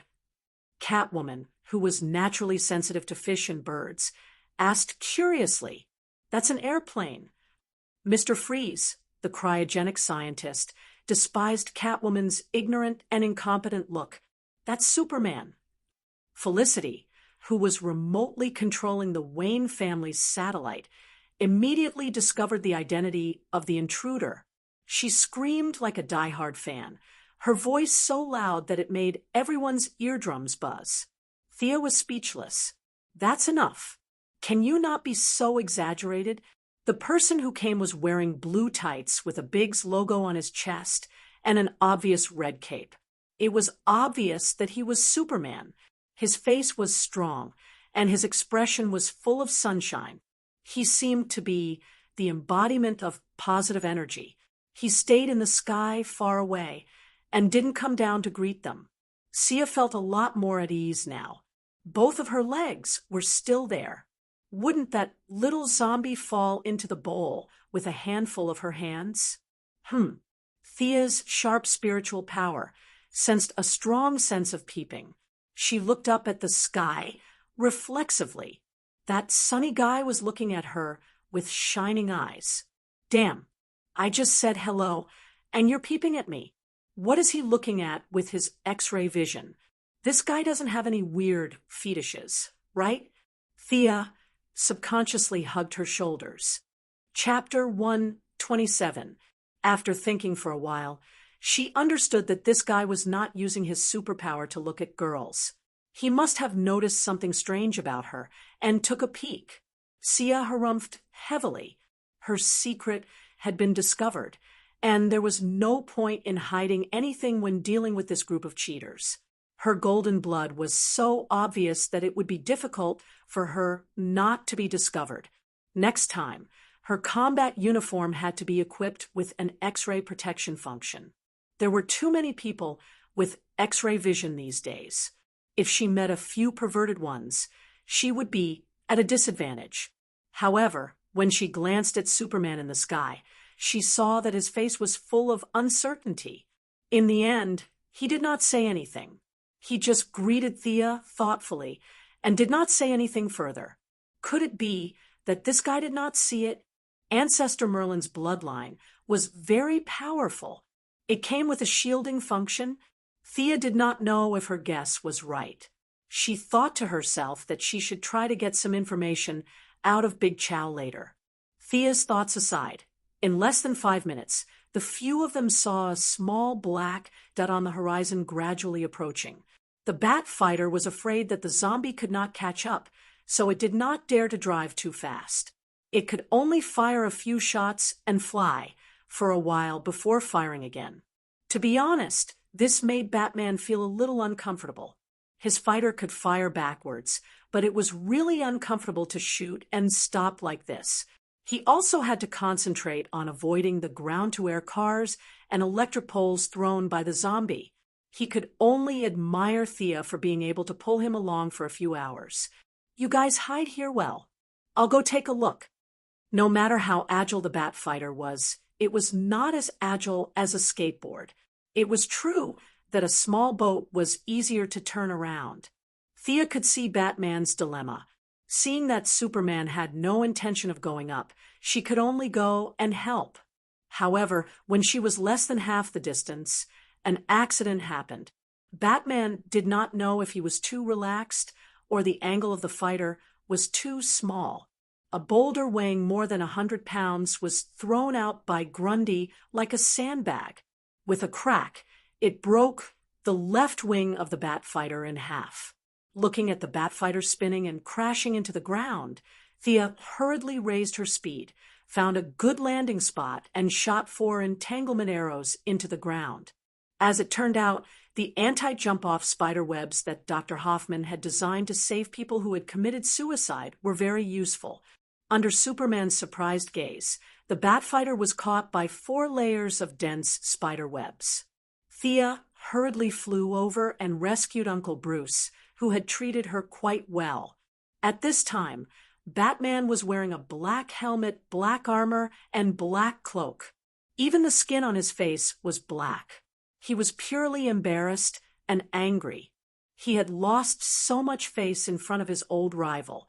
In his heart, he secretly cursed himself to increase the bat's sensitivity by 300% next time. Due to the failure of his mech, the original plan of digging deep into the ground and burying them had to come to a temporary halt. At least, these few people could not carry out the plan. Fortunately, the reinforcements who wanted to laugh at their old rivals finally decided to step in. Superman did not act rashly. Instead, he used a long-range attack to test his opponent's strength. 2 orange-red lasers shot out from his eyes and directly hit the big zombie. The big zombie, who had been attacked by the lasers, took 2 steps back. It let out a deafening roar at Superman. Ignoring the lasers on its chest, it picked up a huge rock on the ground and threw it out. Superman, who could move faster than the speed of sound, would definitely not be hit. He nimbly turned around in the air and dodged the rock. He focused on the outcome of his battle. The development of the situation was somewhat beyond his expectations. The heat rays that had always been effective did not cause much damage. At the same time, the enemy's strong self-healing ability also shocked him. Was this guy really an Earthling? This self-healing speed was almost on par with us aliens. Superman believed in the principle of not fighting blindly if he could kill, so he did not waste any time. He pulled his left hand back to his waist and raised his right fist high. Then he rushed towards Grundy. The distance between the two of them instantly shortened as he flew at supersonic speed. Although Grundy had been brainwashed and could only move by instinct, his body's natural reaction was still there. Facing this punch, he did not retreat. Instead, he roared and raised his huge fist to meet it. Boom! There was a loud explosion at the place where the two of them collided. The huge force squeezed the air in all directions. The trees and rocks that were closer to the two of them were instantly smashed into powder by the powerful shockwave. Catwoman and Batman were experienced and had already found a place to hide. Thea also quickly increased her altitude to avoid the powerful shockwave. This kind of strength was too unreasonable. No wonder Batman did not like Superman. You have such great strength.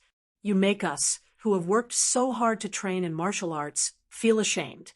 No matter how good we train, it's useless. Thea thought that she was broad-minded, but this was the first time she had seen such an inhumane battle. She was so F***ing jealous. This showed the importance of reincarnation. Fortunately, Superman was not omnipotent. His body was too strong, and his talent points were all added to his strength, speed, and vitality. His magic resistance was frighteningly low. As long as he had a little bit of success in his magic, he could use mind control to make this guy in the red cloak kneel down and surrender. With that in mind, she felt much better. In terms of life form, at least she was much stronger than her master, who was still racking his brains. Sia also relaxed and focused on this rare battle that Gotham would witness once in 100 years. Superman had already determined that the enemy's strength was about the same as his through his continuous probing. However, his opponent did not have the ability to fly. This seemed to be something he could make use of. He started to use his mobility to fly around Grundy. Although the big zombie tried his best to fight back, the effect was minimal. Superman's fists still landed on his head like raindrops. The battlefield of the two became bigger and bigger. Trees and mountains were destroyed by the aftermath of their attacks. The originally flat ground was also trampled by the angry Grundy. Thea flew high and focused on the battle. It could not be helped. She did not know which idiot taught Superman how to fight. He especially liked to grab the enemy and throw them out like bowling pins. After that, he would poke at the side and pose with a cold face. As one of the grandmasters of combat, Thea did not understand. Was there a need to do this? The damage from the fall was not as good as a punch. Throwing the enemy out was just giving up the early advantage. Grundy might have thought that it was fun after being thrown around a few times, so he started to play the throwing game with Superman. Superman would grab Grundy's neck and throw him out, and Grundy would grab Superman's cape and send him flying. The battlefield was getting bigger and bigger. Thea had already descended from the sky. It was more dangerous in the sky than on the ground. She hid beside Batman. Uncle was very experienced. He had already hidden in a shallow pit and watched the scene of the battle. This was probably the reason why so many people hated Superman. He did not pay attention to the environment. The originally beautiful place was now like a wasteland after a nuclear war. The next apocalyptic movie could be filmed here.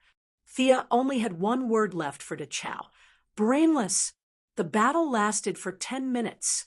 Although the big zombie was at an absolute disadvantage, Superman was still unable to take it down. This made him a little anxious. He saw an opening and went to the side of the zombie. He punched the back of its head. Chapter 128. The zombie had completely entered its instinctive combat mode. When it heard the gust of wind coming from the side, it reached out its pale hand and grabbed Superman's fist without hesitation. The corner of its mouth curled into a sinister smile.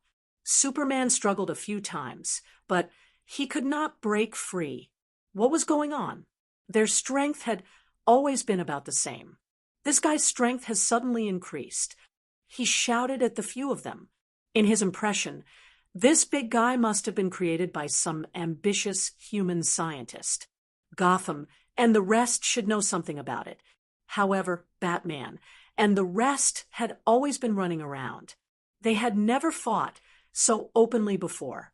How would they know why? Fortunately, Thea vaguely remembered that the zombie had something that looked like withered ash. She carefully observed Grundy's surroundings. There was indeed a faint gray fog surrounding him. Ask Superman to stop hitting the enemy's head. Didn't Director Gordon say that the court created a new personality for it to control it? Look at the fog surrounding its body. I suspect that its strength has increased. This means that the old personality is about to awaken. Thea summarized her analysis to Batman. Fog. Why don't I see it?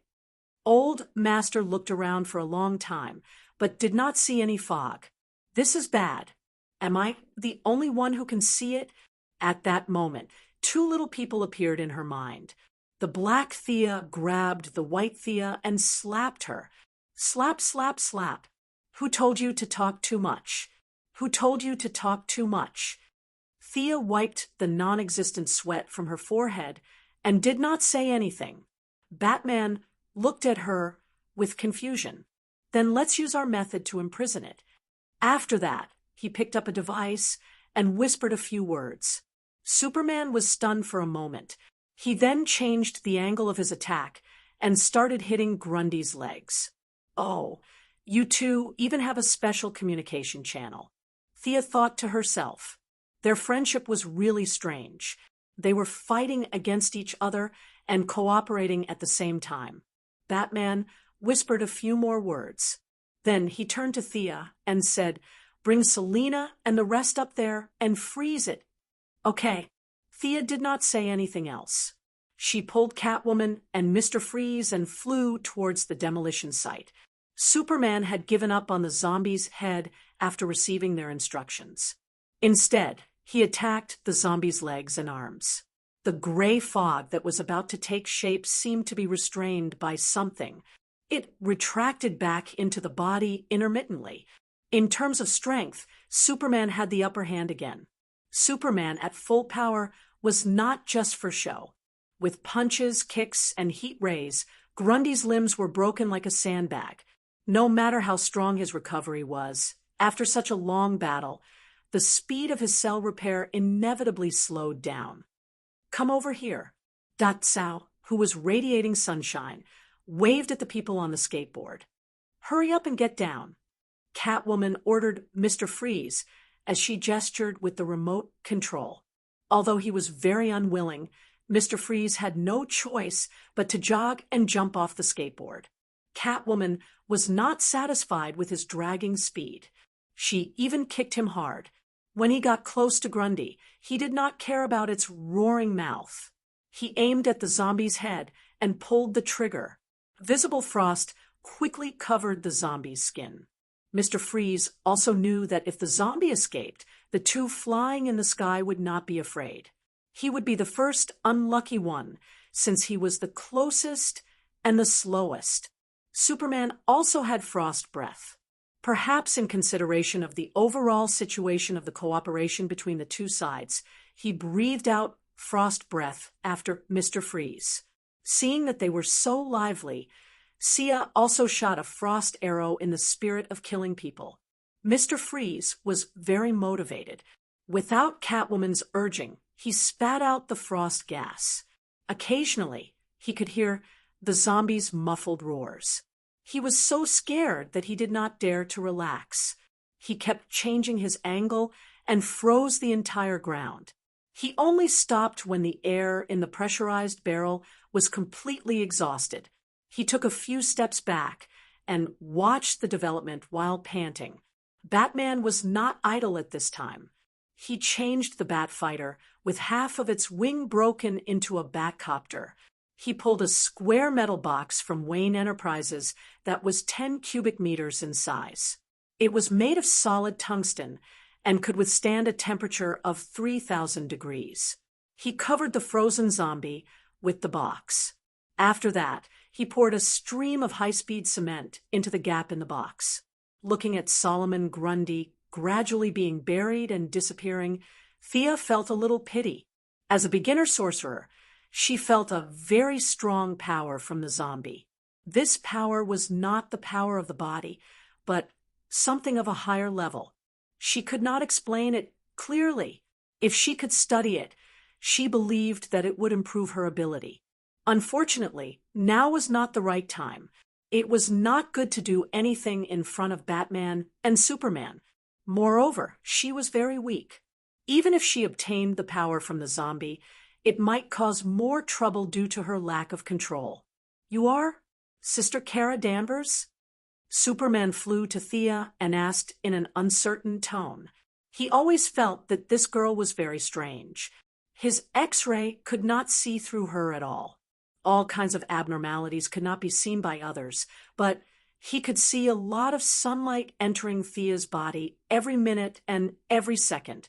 After coming to Earth for so many years, this was the first time he saw someone who could absorb sunlight. Because he could not see how he looked when he was basking in the sun, he was not sure if Thea's reaction was the standard reaction of Krypton. From the sunlight, he naturally associated it with his cousin Kara Danvers, whom he had not seen for many years. Batman, who was originally in a daze on the side, suddenly pricked up his ears. "What do you mean? You and Superman are also relatives? Also, you are Talia's sister. Does this mean that Talia is also an alien?" Just as Batman was thinking about whether to strangle his son when he went back, Thea's face turned green. "No, absolutely not. Hero, you have the wrong person. How can you people randomly recognize relatives? You recognize relatives in front of Batman, and your reputation will drop by thousands in an instant. What's more, I am not. I'll leave first. Contact me if there's anything." Hearing her denial, Superman did not say anything. He coolly said goodbye to Batman and nodded at the others. With a standard takeoff motion, he broke through the sound barrier and disappeared from their sight. Batman's expression was normal as he chatted with Thea for a while. It was all nonsense about whether she was tired or not. Damn it, Thea was a little depressed. Her reputation must have dropped, but fortunately, it was not by much. She could only ask Catwoman to talk to him. If she could not do it alone, she could ask Talia to help. No matter what, she had to get her reputation back. What do we do next? Looking at the big zombie sealed in a 10 cubic meter box, everyone, including Mr. Freeze, heaved a sigh of relief. This unkillable and extremely strong guy was not easy to deal with. At least for Gotham, where victory was decided by intelligence, this big guy was too reckless. It could easily flip the table. Regardless of whether it was a hero or a villain, they could not accept it. Bury it on the spot. The old master's deep voice was transmitted to their ears through a voice changer. This kind of digging and burying had nothing to do with the heroes. Gordon, who was known as the #1 bug in Gotham and could not be killed, quickly appeared in their field of vision. He brought a lot of workers and digging equipment with him. After a brief introduction, he started digging on the spot. Batman meant that the deeper, the better. Of course, Sia didn't want it to be so troublesome, but she had no reason to object. In the end, the person in charge of the construction said that since they didn't lack money, they could only dig 10,000 meters at most. They wouldn't be able to go any further with the drill. Originally, Thea wanted to take a look at the situation, but when she heard that they had to dig 10,000 meters deep, she immediately fled. Could there even be oil? How long would it take? She used the excuse of going back to rest and flew back after saying goodbye to the others. Chapter 129. "Catherine, come down and play with us. Mom, it's so dark here." Come play with me. You be asterisk TCH. I won't let you go even if I become a ghost. In a gorgeous bedroom, a middle-aged woman with a face full of fear suddenly woke up from her sleep. No, don't come here. As the ticking sound of the clock echoed in the quiet room, she finally realized where she was. She looked at herself in the mirror. Her face was ashen, and a trace of fear appeared between her brows from time to time. She rubbed her forehead. It's the third day, and I've had nightmares. I can't live in this SH asterisk TTY place anymore. She angrily pressed the call button on the bedside table. Her loyal subordinates would escort her to another safe place. However, after waiting for a full 3 minutes, it was still quiet outside the door. She could only hear her own heavy breathing. She knew she was in trouble. She took out a pistol from the bedside table and looked around vigilantly. Hi, Ma. Good evening. She suddenly heard a greeting. Without thinking, she shot at the window where the voice came from. The person was shot and fell to the ground, which made her sigh in relief. However, before she could calm down and think, she saw the same person appear at the window and greet her with the same tone. Hi, Ma. Good evening. When she took down the third monster, her nerves were stretched to the limit. Although she was not a killer, she was trained in marksmanship. Her shots must have hit the other party, but it seemed that the other party was not hurt. Who was this person? Or was it something else? She tried to calm herself down and held the gun tightly, trying to comfort herself. When the monster appeared at the window for the fourth time, she did not shoot rashly. She wanted to know why the monster was looking for her. The monster covered in black fog came to the window and saw that she did not attack. Instead, she looked at him vigilantly. He knew he was one step closer to success. He jumped into the bedroom. Don't come here. The middle-aged woman named Catherine pointed her gun at the black mist figure with trembling hands. No matter how hard she tried to cheer herself up, she was still scared out of her wits when she saw such an abnormal phenomenon. How could a normal person be shrouded in black mist? It was hard to say if this guy was even human. However, she was soon surrounded by an even greater fear. She did not have the heart to think about the black fog. The man in the black fog stretched out his smoky arm and snapped his fingers. Give me the gun. Catherine felt that there was something wrong with the other party's IQ. Why would I give you the gun for no reason? However, even though his consciousness was very clear, his body couldn't help but walk to the black mist figure's side. His limbs were stiff as he handed the gun over. This abnormal scene almost scared her heart out of her chest. She felt as if a taut string in her head had snapped in an instant. Her rationality and logical thinking had all disappeared. She was finished. She had done too much evil, and it was finally the day when she could be free. 30% fear, 30% unwillingness, and a little disbelief. He trembled as he stood in front of the strange man in the black fog. The black fog monster that appeared here was naturally Gotham's good friend, Thea. After solving the Grundy incident, she also knew that her trip to Gotham had come to an end. Whether it was to help Moira in the election or to learn more knowledge, she needed to return to Star City. She spent the remaining few days thinking about how to deal with the Court of Owls. Rather than an organization, this organization was more like a loose club. The members were not fixed, but they had to be Gotham locals with sufficient social standing. The court had controlled Gotham City from afar for 200 years. Batman had destroyed some of their strongholds when he was young, but they miraculously avoided the disaster. This time, taking advantage of the chaos in Gotham, they started to return to the forefront. Their hiding methods were not very good. They were just hiding among the people. As Batman had many connections with the locals, he naturally could not find these enemies hiding in the upper echelons of society. Thea did not have this problem. She only needed a breakthrough. She did not need to find everyone. 3 days ago, she activated the nano tracker in Talon's body. The woman she tracked was the court's liaison officer. For the next 3 days, Thea continuously used magic to invade the dreams of this middle-aged woman named Catherine. She used a large number of scary scenes to gradually break down her psychological defenses. Finally, she completed the preliminary control today. Of course, she would not say that she was thinking about the mind control spell to deal with a certain muscular man in a red cape. There must be a misunderstanding. Thea sighed. Although the casting process was bumpy, it was finally completed.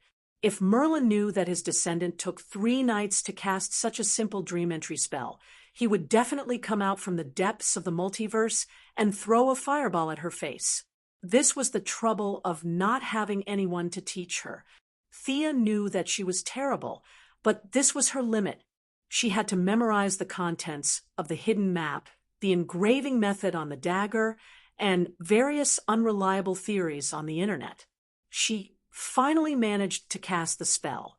In order to make the spell more effective, she even created 3 clones to send her to her death. When she thought that she could escape, she would kick her down, causing her to completely lose her mind. Of course, this was not a spell. It was the domain of modern psychology. In order to deal with this woman, Thea used all the means at her disposal. The clones only consumed her physical strength, but the dark mist consumed her meager magical power. In order to deepen the impression, she used it 4 times. She was almost at her limit. Thea reached out a hand and placed it on Catherine's forehead. She began to read the woman's memory under the woman's blank gaze. Actually, it was not appropriate to use the word reading to describe a person's memory. Memory was not a piece of paper, but a highly layered book. Although Thea had prepared herself mentally, she had to stop after reading the 3 layers of memory on the surface. There was too much content, and she needed to keep digesting it. She had to throw away the messy thoughts and memories of the middle-aged woman and only keep the various matters about the court that she cared about. She let out a laugh that she thought was normal, but it was actually a terrifying sound after the voice changer. Thea sat on the side and took out her notebook to study how to read the woman's memory more efficiently. The liaison officer of the Court of Owls, Catherine Monroe, stood motionless in the same place. It was not that she was too scared to move, but that she had lost control of her body. After Thea violently read her memory, her brain was more or less damaged. At this time, she was muddle-headed and could not differentiate between a dream and reality. Thea summed up the gains and losses and improved the reading method. Instead of the original reading method, she changed it from the original reading method to a point-based reading method. She did not want to waste any rubbish memories and increased the speed to avoid arousing suspicion if she left the camp for too long. This time, there was an accident at the beginning of the reading. Catherine's brain was filled with a lot of thoughts like, am I dreaming? When will I wake up? And so on. Interesting, this middle-aged woman's mind was not completely controlled by the spell. Instead, she thought that she was still in a dream. She buried the previous few conversations deep in her heart. This was a typical ostrich's mind. She originally planned to gather the people in the court to do 1 vote and then withdraw, but now it seemed that she could do more. Thea continued to probe deeper. This time, she did not linger on the memories, but plunged into the deepest part of the memory. Soon, she found a lot of consciousness at the bottom of the memory. These were the woman's most terrifying memories, which were buried deep in her heart after being washed away by time or through psychological treatment. Thea found the memory that she used to scare her. The whole memory in her mind was dark and had a slight trace of magic. This massive memory was trying its best to devour the terrifying memories around it. When it completely wiped out the surrounding memories, the middle-aged woman named Catherine would be frightened to death. Her breathing would be disordered, and her heart would stop. Of course, Thea could not let her die. This woman's will was not strong, and she was in a high position. This was a weapon that she could use to control the court. Yes, she originally only wanted to sell the hammer, but now that she saw another possibility, she immediately changed her plan. She wanted to control the Court of Owls, whether it was for the family's wealth or to set up Gotham. These so-called upper-class people were too useful to her. Furthermore, with their help, she might be able to find a way to further her magic training. Thea began to consciously modify the nightmare that she created. Because it was more or less tainted with her own magic, the memory did not reject her. Following the steady output of her magic, the old gray memory was replaced by a memory with magic. This new memory was modified by her into a very old-fashioned obedience contract. This middle-aged woman, named Catherine Monroe, would acknowledge Thea's orders from the bottom of her heart. Her daily conversations and actions would not be affected at all. In addition, the memory of magic had completely taken over the area of her terrifying memories. She would no longer have any feelings of fear. Perhaps this was a blessing in disguise. In the final stage, Thea left a small cluster of her mental strength in the deepest part of her heart. If Catherine was forcefully brainwashed, this cluster of mental strength would detonate her consciousness and turn her into an idiot. There were too many people with superpowers in this world. She had to be careful. Huff, huff. Thea withdrew from Catherine's consciousness. She had used up a lot of her mental strength. If it was not for the fact that her mental strength was far superior to that of an ordinary person, she would not have been able to withstand such a large consumption. After dispersing the black fog, she wanted to see the effect. She snapped her fingers. The woman named Catherine instantly regained control of her body. When she saw Thea's true face, the shock on her face slowly turned into excitement and finally into ecstasy. "Thea, when did you come? Let me get you something to eat. Do you have something for me to do? Tell me." Chapter 130. Catherine's enthusiasm was too much for Thea to handle. After experimenting with a few small commands, the results were pretty good. Thea didn't have the bad taste of making a master-servant contract. It wasn't nice to be called master by an old woman kneeling on the ground and calling her master. If it was a 16-year-old girl, she might have considered it. She chose the friendly contract, which had a lower psychological resistance. Modern people had a high resistance to master-servant contracts, especially in a place like America, where freedom was everywhere. If she forced herself to accept it, the psychological trauma would be projected into her daily life, and she would be exposed. This wouldn't be beneficial to her future plans. The friendly contract would preserve all her thinking abilities. Other than ordering her to die, all other orders would be carried out. Even if it was a special person who was good at hypnosis, they wouldn't be able to discover the problem without a large-scale memory search. Over the next 2 days, Sia repeated the same trick and brainwashed another important figure in the Owl Court. It was the current patriarch of the Falcone family, the head of the city's criminal family, Luigi Falcone. His brother, Mario Falcone, died at the hands of Gordon Sr. many years ago before he took over the family's affairs. He was secretly delighted. Every day, he would clamor for Gordon Sr. to pay with blood. He had repeated these words over and over for 20 years, to the point that even he himself believed it. Catherine used the excuse of discussing future matters to bring Luigi to her residence. Thea couldn't be bothered to enter the dream and slowly corrupt him. She directly hit the back of his neck and knocked him out. She took her time to do it. Thea's preparation didn't go to waste. Luigi, who had been in the underworld for many years, had a stronger psychological resistance than Catherine. However, after 2 days of hard work, she finally took in the representative of the Black family in the court. Looking at the bald old man with age spots all over his face lowering his head in front of her, Sia felt a sense of accomplishment. Catherine Monroe represented the old nobility of Gotham and was the founder of the city. She could determine the direction of the court to a certain extent. Luigi Falcone was the godfather of the underworld in the city. He had great influence over the other major crime families. The two of them represented the radical and conservative factions in the court. Thea did not intend for them to work together. She wanted to maintain the status quo.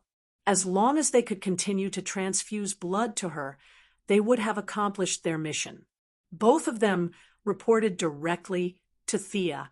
Even if one of them betrayed her, the other had the ability to hold them back and wait for further orders. From now on, I need you to transfer 3% of the court's operating funds to my secret account every month.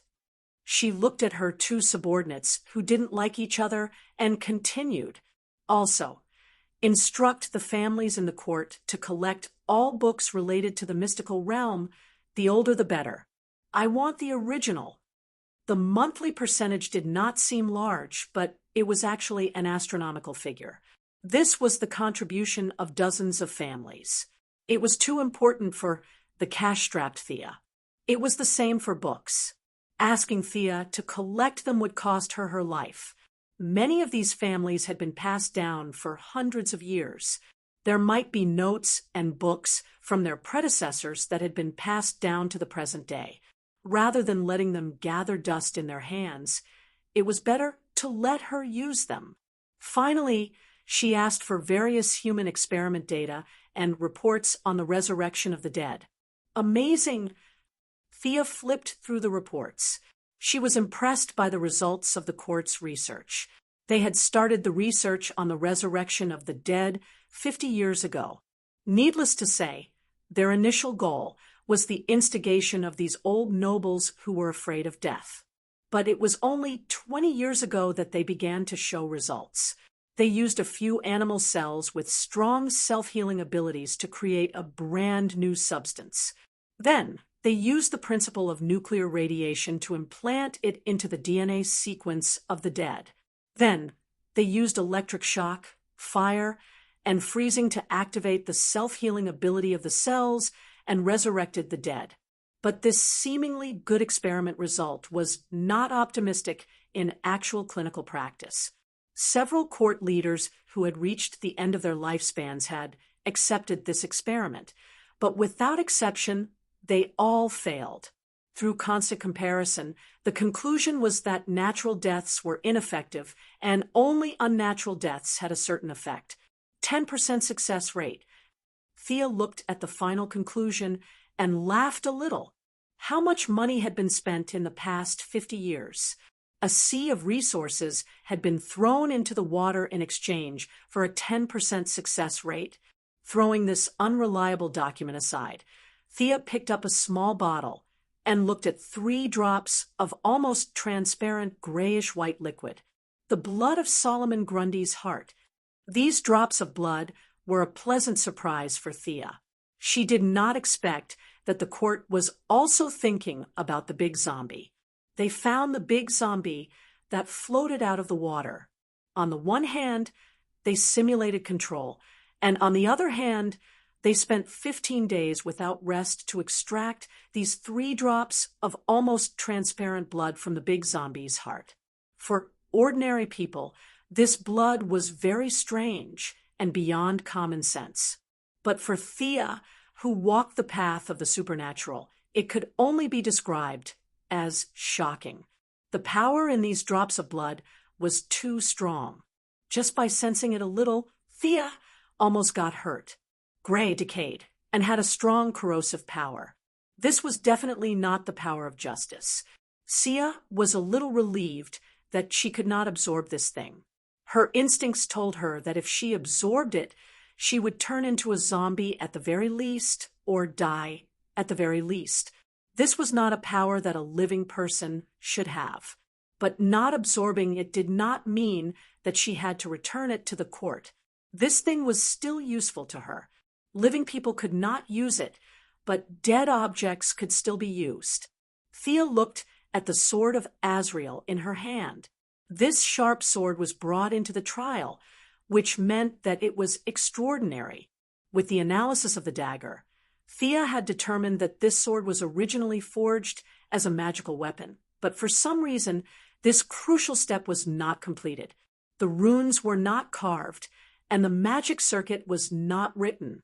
Originally, this sword could only be a half-finished product, but now it seemed that she could complete the last step with Grundy's blood. But this required a lot of time and knowledge. Thea's time in Gotham was getting shorter and shorter, so the matter of magical weapons could only be left for the future. She ordered her subordinates to hide as much as possible. If Batman wanted to run for the position of chief of the Gotham police station, she would fully support him and drag him to all kinds of fundraising dinners in the upper class. The court's main task was to take over the black areas in the city, whether it was the territory of the Penguins or the Scarecrows. Of course, the court could not appoint the person in charge. The court still maintained its usual style of remote control, neither too close nor too far away. At the same time, Thea thought about it and did not stop them from persisting with the resurrection experiment. After so many years of research, there was finally some progress, so they could continue with their research. Chapter 131. After successfully dealing with Arkham and rescuing a large number of citizens, Batman's recent days were generally quite pleasant. Catwoman's jealousy was broken by old Master Bruce's persistent pestering, and the two of them returned to their former intimacy.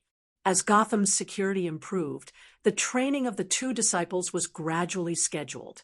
Once Batman became serious, Barbara would find it difficult to handle. She had to go to school during the day and form a team to fight criminals at night. The rest of her time was spent on training, and she didn't even have time to do the things she loved with Robin. However, every time she wanted to give up, she would see Thea's smile at the right time. Her unyielding personality made her grit her teeth and persevere. Thea would train with them in her spare time while building the mechanical arm. With her own fighting ability, she could even hold on for a long time against Batman. Fighting Barbara and Robin was even easier. Even if the two of them came at her together, she would be able to take them down with some effort. Batman had been thinking about Thea's suggestion to make him a bureau chief. He had repeatedly considered it and sought the opinions of a few parties. Among them, his old butler, Fu, had a decisive effect on his decision. According to Fu's opinion, being a bureau chief sounded much better than being a playboy. Whether it was considering the Wayne family's reputation or his own safety, it was a good idea. He had watched Bruce grow up, and he didn't want him to fight criminals day and night. Especially after the broken back incident, the 80-year-old butler was scared out of his wits.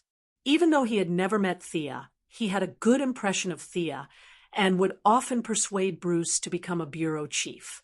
The old butler was like half a father to Batman, and his reputation was constantly at the level of worship.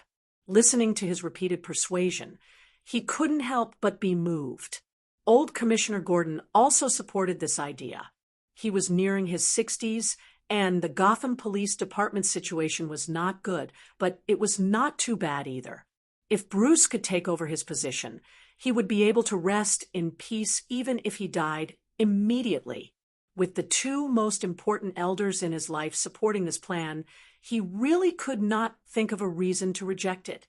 However, out of caution, he did not go straight to the point. Instead, he tried to submit the application for the position of president of the Gotham Police Officers Guild. There were all kinds of unions in America, such as the Actors Guild and the Directors Guild. There were all kinds of unions that one could think of. The police union was purely a decoration, and no one had paid attention to it for so many years. Master Bruce had originally planned to test the waters and wait for a few days to see the reactions of various sectors. However, the next day, The overwhelming reports from various media outlets scared him to death. As the head of the police department, Chief Gordon secretly opened the back door and released some information among the police.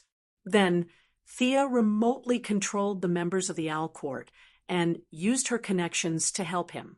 Prodigal son joins Gotham Police Force. This was the front page of the Gotham Times. Tomorrow's star prepares to join the police force. Looks like a clear stream in the police force. The Gotham Evening News also did a full-page report. The Gotham Morning News even did a special segment. At 6 in the morning, they stopped Lucius Fox, who was about to go to work. The black man did not know what was going on.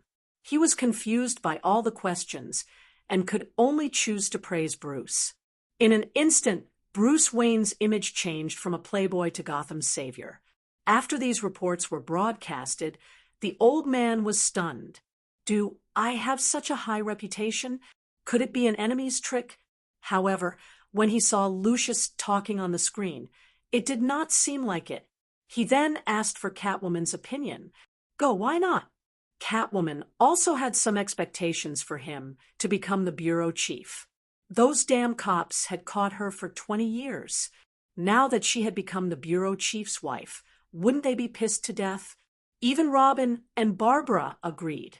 Robin was determined to be a police officer. Now that his teacher had entered the police force, it was definitely a good thing. Barbara had been trained too harshly by him. If he could let her rest for a few days, she would want him to be the Secretary General of the United Nations, much less the bureau chief. Bruce asked around and found that everyone in his circle was in favor of him becoming the bureau chief. No one was against it. Only then did he, who was in the late stages of paranoia, completely relax. If there was no conspiracy, then he would go. After confirming that he had indeed submitted the application to the city government for the position of bureau chief, Thea heaved a sigh of relief. No matter how well the Owl Court hid, there would always be traces. Now that she had found something for Batman, whose IQ was off the charts, to do, it would be much easier for her to transfer resources from Gotham. She instructed Catherine and Lewis to mobilize all kinds of police, political, and business resources to be sure to delay Batman so that he would not pay attention to the various capital flows in the city. From officially entering the eyes of the public to sitting on the bureau chief's throne, it was estimated that she could divert his attention for at least 2 years.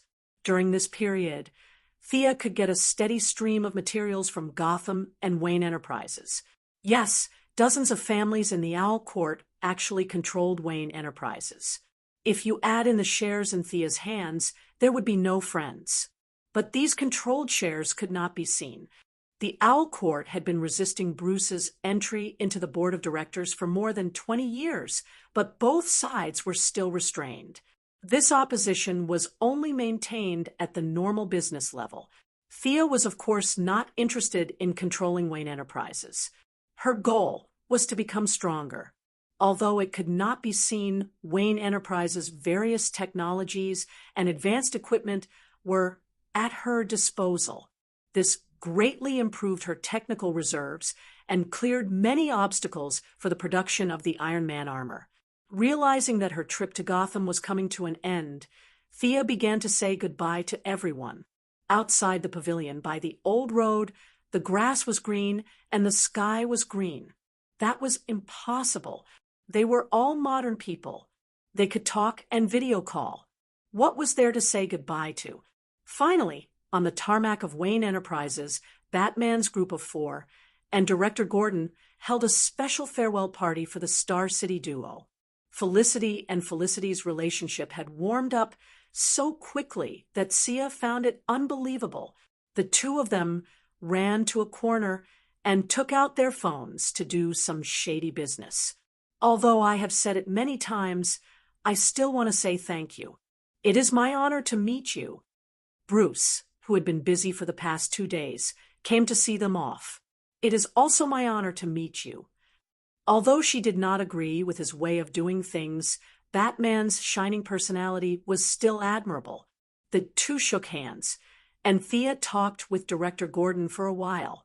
To be honest, the two had more dealings with each other than the others. Thea could only express admiration for this very charming old man. She said a few words to Barbara and Robin. It was not a life and death parting. They could still meet in the future. Everyone, take care. The two got into the helicopter, and Thea waved to them from the cockpit. The helicopter slowly rose to the sky and flew in the direction of Star City. Chapter 132. When Thea returned to Star City, she was dragged away by Moira, who had been anxiously waiting for her for 3 days. Moira had entered the preparation stage for the election.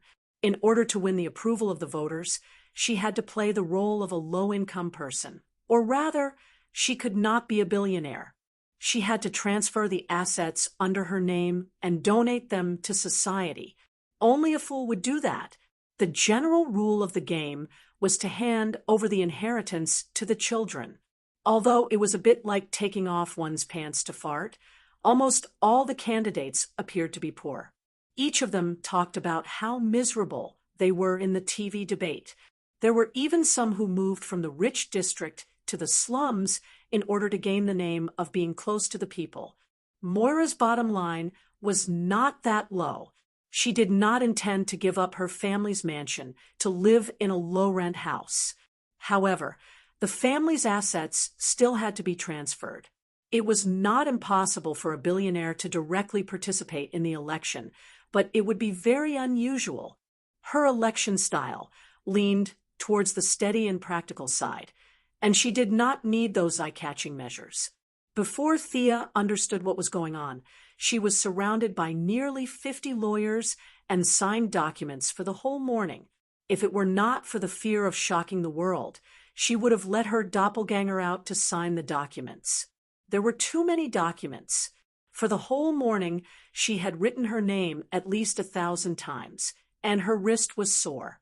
Although the Quinn family's assets were nominally under her name, in fact, she was still underage.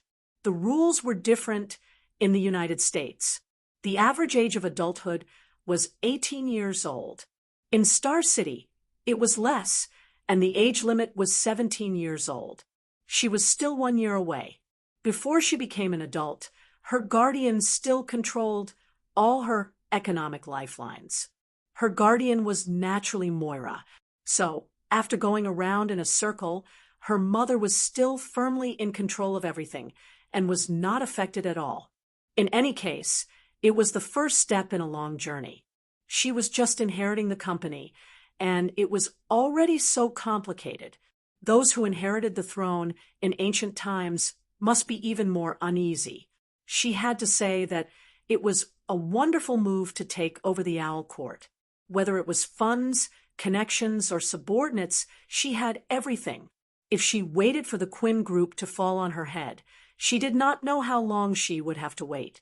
After a busy morning, Thea officially took office in the afternoon. Of course, she wasn't going to work in the group. The black uncle, Walter, still managed the group well. She didn't need to cause any trouble at all. She just needed to be on the board of directors. As Moira's only living child, she had to go and rally support for her mother's campaign.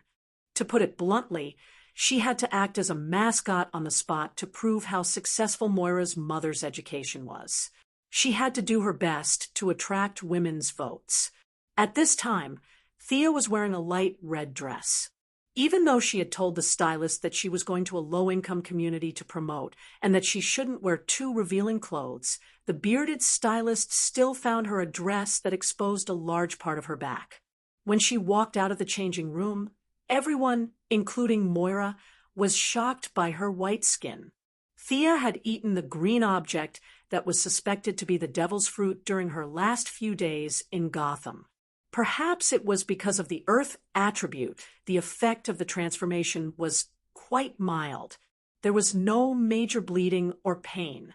It only caused Thea's stomach to be uncomfortable for a few days before the whole process was completed. When she carefully checked the differences in her body, she found that the transformation did not strengthen her bloodline. There was no extra golden blood in her heart. Instead, her lungs had a qualitative leap. Her intuition told her that her hematopoietic function had been greatly strengthened. If she could automatically evolve a drop of golden blood in a year in the past, now the time had been shortened to 3 months.